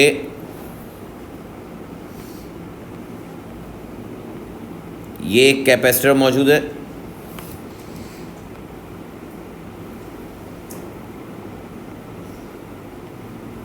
और इसके साथ ये एक कैपेसिटर मौजूद है, and these are the identical capacitors, और उसकी वैल्यू उसने ऊपर बता दी है। हर एक कैपेसिटर की, सामने देखो भाई, बात नहीं, हर एक कैपेसिटर की कैपेसिटेंस 50 माइक्रोफैरड है और इंडिपेंडेंटली दोबारा सुने, हर एक कैपेसिटर का इंडिविजुअल वोल्टेज मैक्सिमम 8 वोल्ट है, यानी किसी भी कैपेसिटर को 8 वोल्ट से ज़्यादा मत देना, जल जाएगा। तो 8 वोल्ट तक मैक्सिमम दे सकते हैं। तो अगर हर एक को मैं 8 वोल्ट दे रहा हूँ तो सर्किट को कितने वोल्ट दूंगा, ये पूछ रहा है।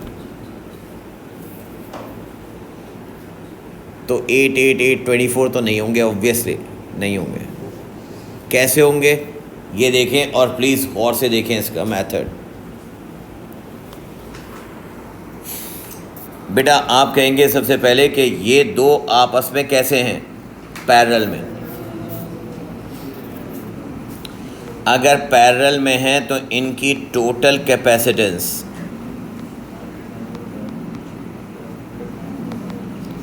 पैरेलल में ऐड होती है, तो आपने कहा 50 + 50 कितना आ गया, 100 माइक्रोफैरड।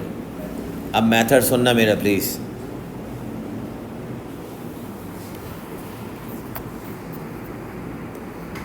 यहाँ पर मैंने तुमसे कहा कि अब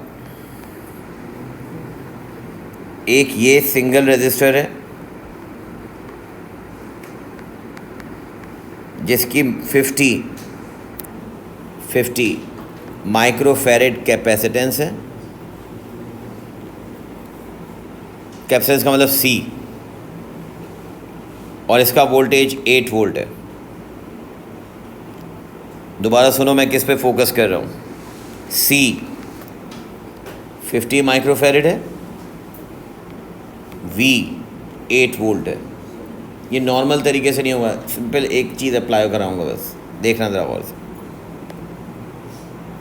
इसमें कोई फॉर्मूला नहीं है, सीधी सीधी लंबी कोई कैलकुलेशन नहीं है। देखो अब मैं कह रहा हूँ इसके बराबर में हमेशा दो पैरेलल कैपेसिटेंस में से तुमने कंबाइन करके उनकी सिंगल इफेक्टिव कैपेसिटेंस निकाल ली, और इन दोनों की कंबाइंड कैपेसिटेंस आपने कहा 100 माइक्रोफैरड है।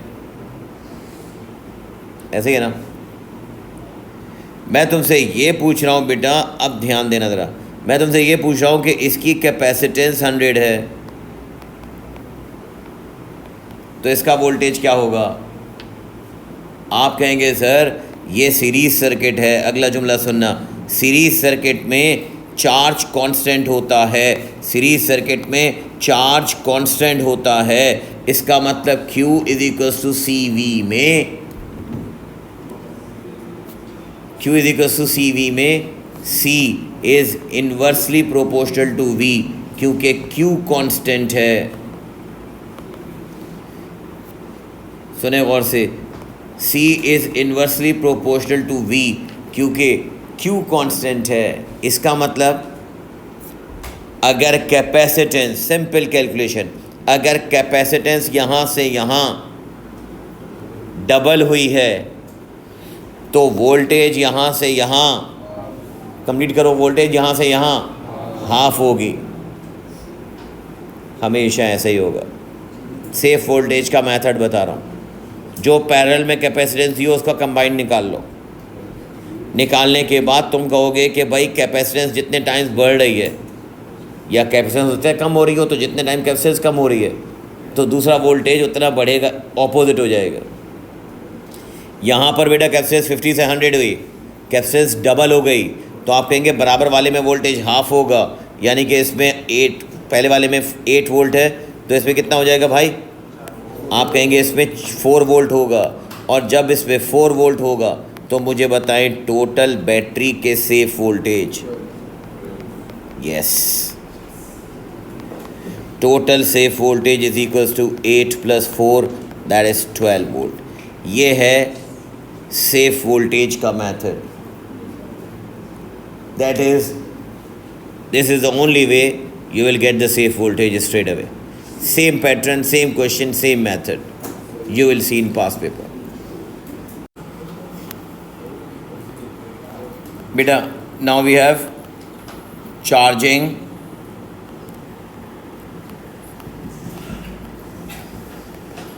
a spherical conductor.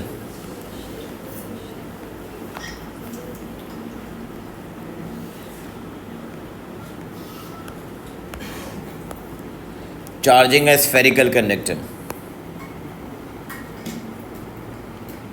अब मैं आपको एक एग्जाम्पल बता रहा हूँ, वो मुझे ज़रा बताना। लेट्स से इनिशियली मेरे पास एक ये न्यूट्रल स्फीयर है। Neutral sphere means 1 2 3 4 5 6, 1 2 3 4 5 6, 6 positive and 6 negative charges means neutral. मुझे इसको चार्ज्ड बनाना है। ये न्यूट्रल है, I want to make it as a charged. अब सुने, अगर इस न्यूट्रल मटेरियल के करीब मैं बहुत स्ट्रॉन्ग,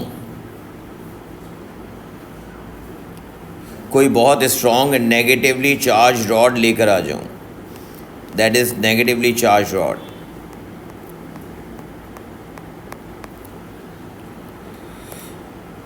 तो बेटा इस स्फीयर पे जो आपको ऊपर मैंने ड्रॉ करके दिखाया, चार्जेस की डिस्ट्रीब्यूशन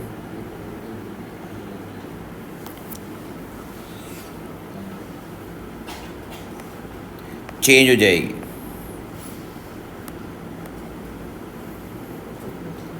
कि for example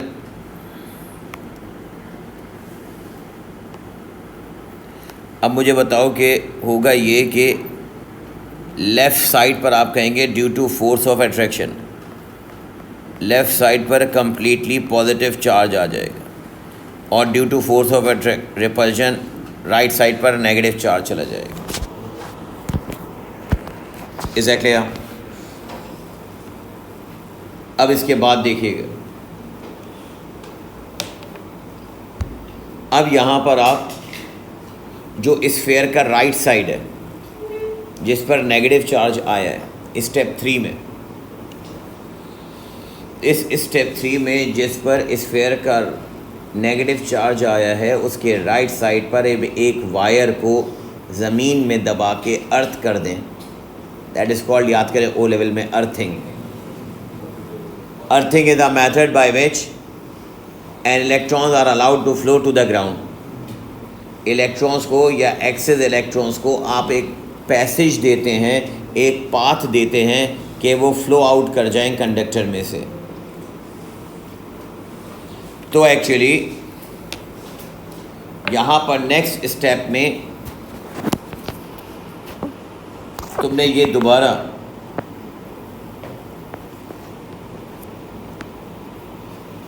same diagram draw की जिसमें कि conductor as it is attach है। अब देखो ये रॉड जो है स्टिल अटैच है, बट अब इस डायग्राम में डिफरेंस ये है कि यहाँ पर मैंने राइट साइड पे एक वायर कनेक्ट कर दिया। इस वायर को कहते हैं बेटा अर्थ करना या ग्राउंड करना, दैट इज अर्थिंग और ग्राउंड। इस अर्थिंग या ग्राउंड से इस कंडक्टर के जो राइट एंड के इलेक्ट्रॉन्स है वो ग्राउंड में फ्लो कर जाएंगे।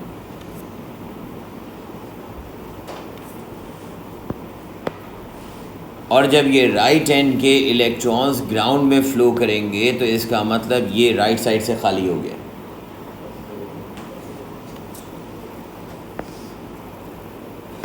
इट मीन्स अब इसके बाद हम कहते थे ओ लेवल्स में कि मुझे ये बताओ, यहाँ मैं रिकॉल कराऊँ कि जब आपने अर्थ वायर के थ्रू इलेक्ट्रॉन्स को फ्लो करा दिया तो वो आपसे अगले पार्ट में पूछता था कि पहले रॉड हटाऊँ या अर्थ वायर हटाऊँ। आप कहेंगे पहले रॉड नहीं हटाना। अगर पहले रॉड हटा दी तो ये पॉजिटिव चार्ज फिर राइट साइड पे होंगे और ग्राउंड से दोबारा इलेक्ट्रॉन्स आकर इनको न्यूट्रल कर देंगे। तो यहाँ पर आप कहेंगे, याद रखें कि पहले रिमूव अर्थ वायर फर्स्ट।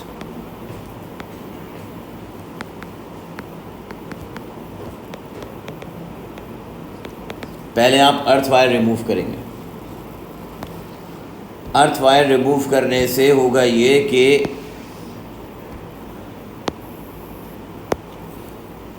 ये जो इलेक्ट्रॉन्स तुम्हारे पास राइट साइड से रिमूव हुए थे, ये पहले earth wire हटेगी।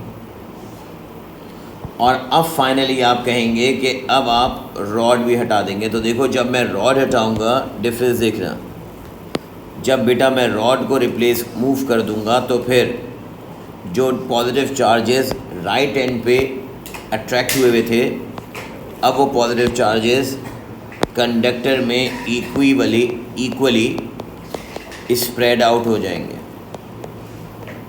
And now you can say that the sphere is positively charged.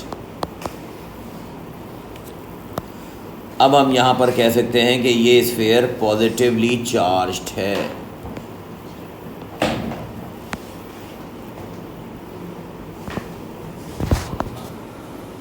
First remove the rod, remember.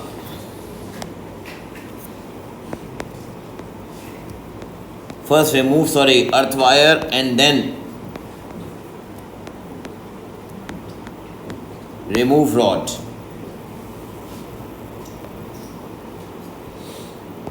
अब सुनो, in this way आपने इस कैपेसिटर को सामने देखना।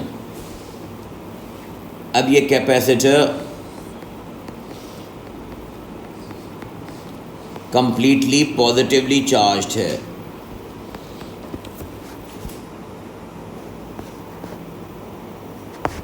अब मेरा क्वेश्चन ये है कि वो आपसे कहेगा कि इस कैपेसिटर की कैपेसिटेंस कैलकुलेट करें, सी। पैरेलल प्लेट की कैपेसिटेंस तो आप निकाल लेते हो। पैरेलल प्लेट की कैपेसिटेंस के लिए तो तुम्हारे पास फॉर्मूला है, Q equals to C V. तो C equals to Q upon V। यहाँ पर क्या करें, यहाँ पर अब स्फीयर है, लिसन, स्फीयर है। अब यहाँ पर आ जाएगी इलेक्ट्रोस्टैटिक्स का एक फॉर्मूला, सुनना। यहाँ पर इलेक्ट्रोस्टैटिक्स कैसे अप्लाई होगा कि मुझे यहाँ पर कैलकुलेट करना है, सुने गौर से, मुझे यहाँ कैलकुलेट करना है कैपेसिटेंस ऑफ अ कैपेसिटर। अगर बेटा मुझे यहाँ कैपेसिटेंस ऑफ अ कैपेसिटर चाहिए, means we need to have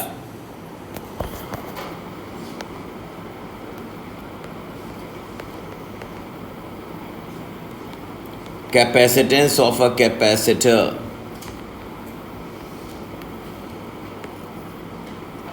see here.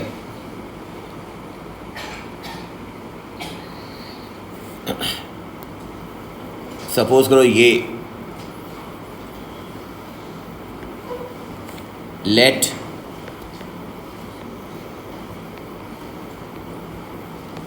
R be the radius of sphere.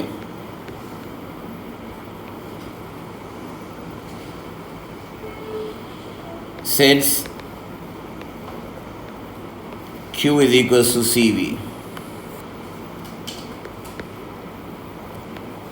अब देखो, तुम वहाँ पर भी ऐसे ही लिखोगे अगर एग्जाम में पूछता है तो, using electrostatics, using electrostatics.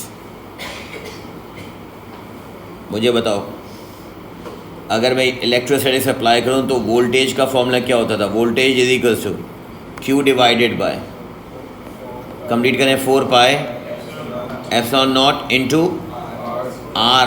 Are सिर्फ स्क्वायर नहीं, इलेक्ट्रिक फील्ड स्ट्रेंथ के अंदर आता था square. V divided V is equal to Q upon 4 pi epsilon naught into R. R is the distance, यहाँ पर डिस्टेंस जो है वो रेडियस है। Is that clear? इसको ऊपर वाले फॉर्मूले में अप्लाई करना ज़रा, ऊपर वाले फॉर्मूले में रखो। तो आप कहेंगे फॉर्मूला बन गया Q is equal to C multiply by Q divided by 4 pi epsilon naught R। ये Q से Q कैंसिल, लेफ्ट साइड पे 1 बच गया, तो क्रॉस मल्टीप्लाई करोगे, ये साइड पे जाकर क्रॉस मल्टीप्लाई होगा बेटा। तो C का इक्वेशन आ गई क्या? C is equal to 4 pi epsilon naught into R। Now listen, ये जो फॉर्मूला है ये capacitance of a conducting sphere. अब यहाँ पर आप कैपेसिटर जो है वो बेसिकली कैपेसिटर को नहीं कह रहे, बल्कि कैपेसिटेंस ऑफ अ, कंप्लीट करना है मेरा से, capacitance of a sphere, conducting charged sphere की बात हो रही है। तो जब चार्ज्ड स्फीयर की बात होगी तो आप कहेंगे फिर C is equal to,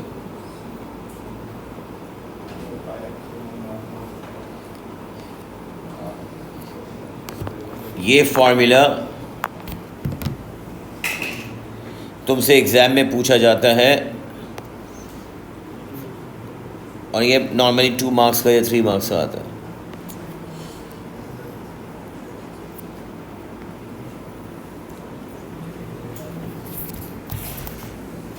on the basis of this वो आपसे पूछता है कि इसी की बेस पे मुझे, सुनो, on the basis of this मुझे डिफरेंस बताएं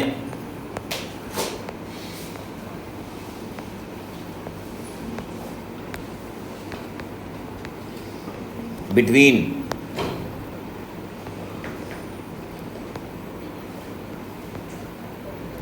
conductors and difference between conductors and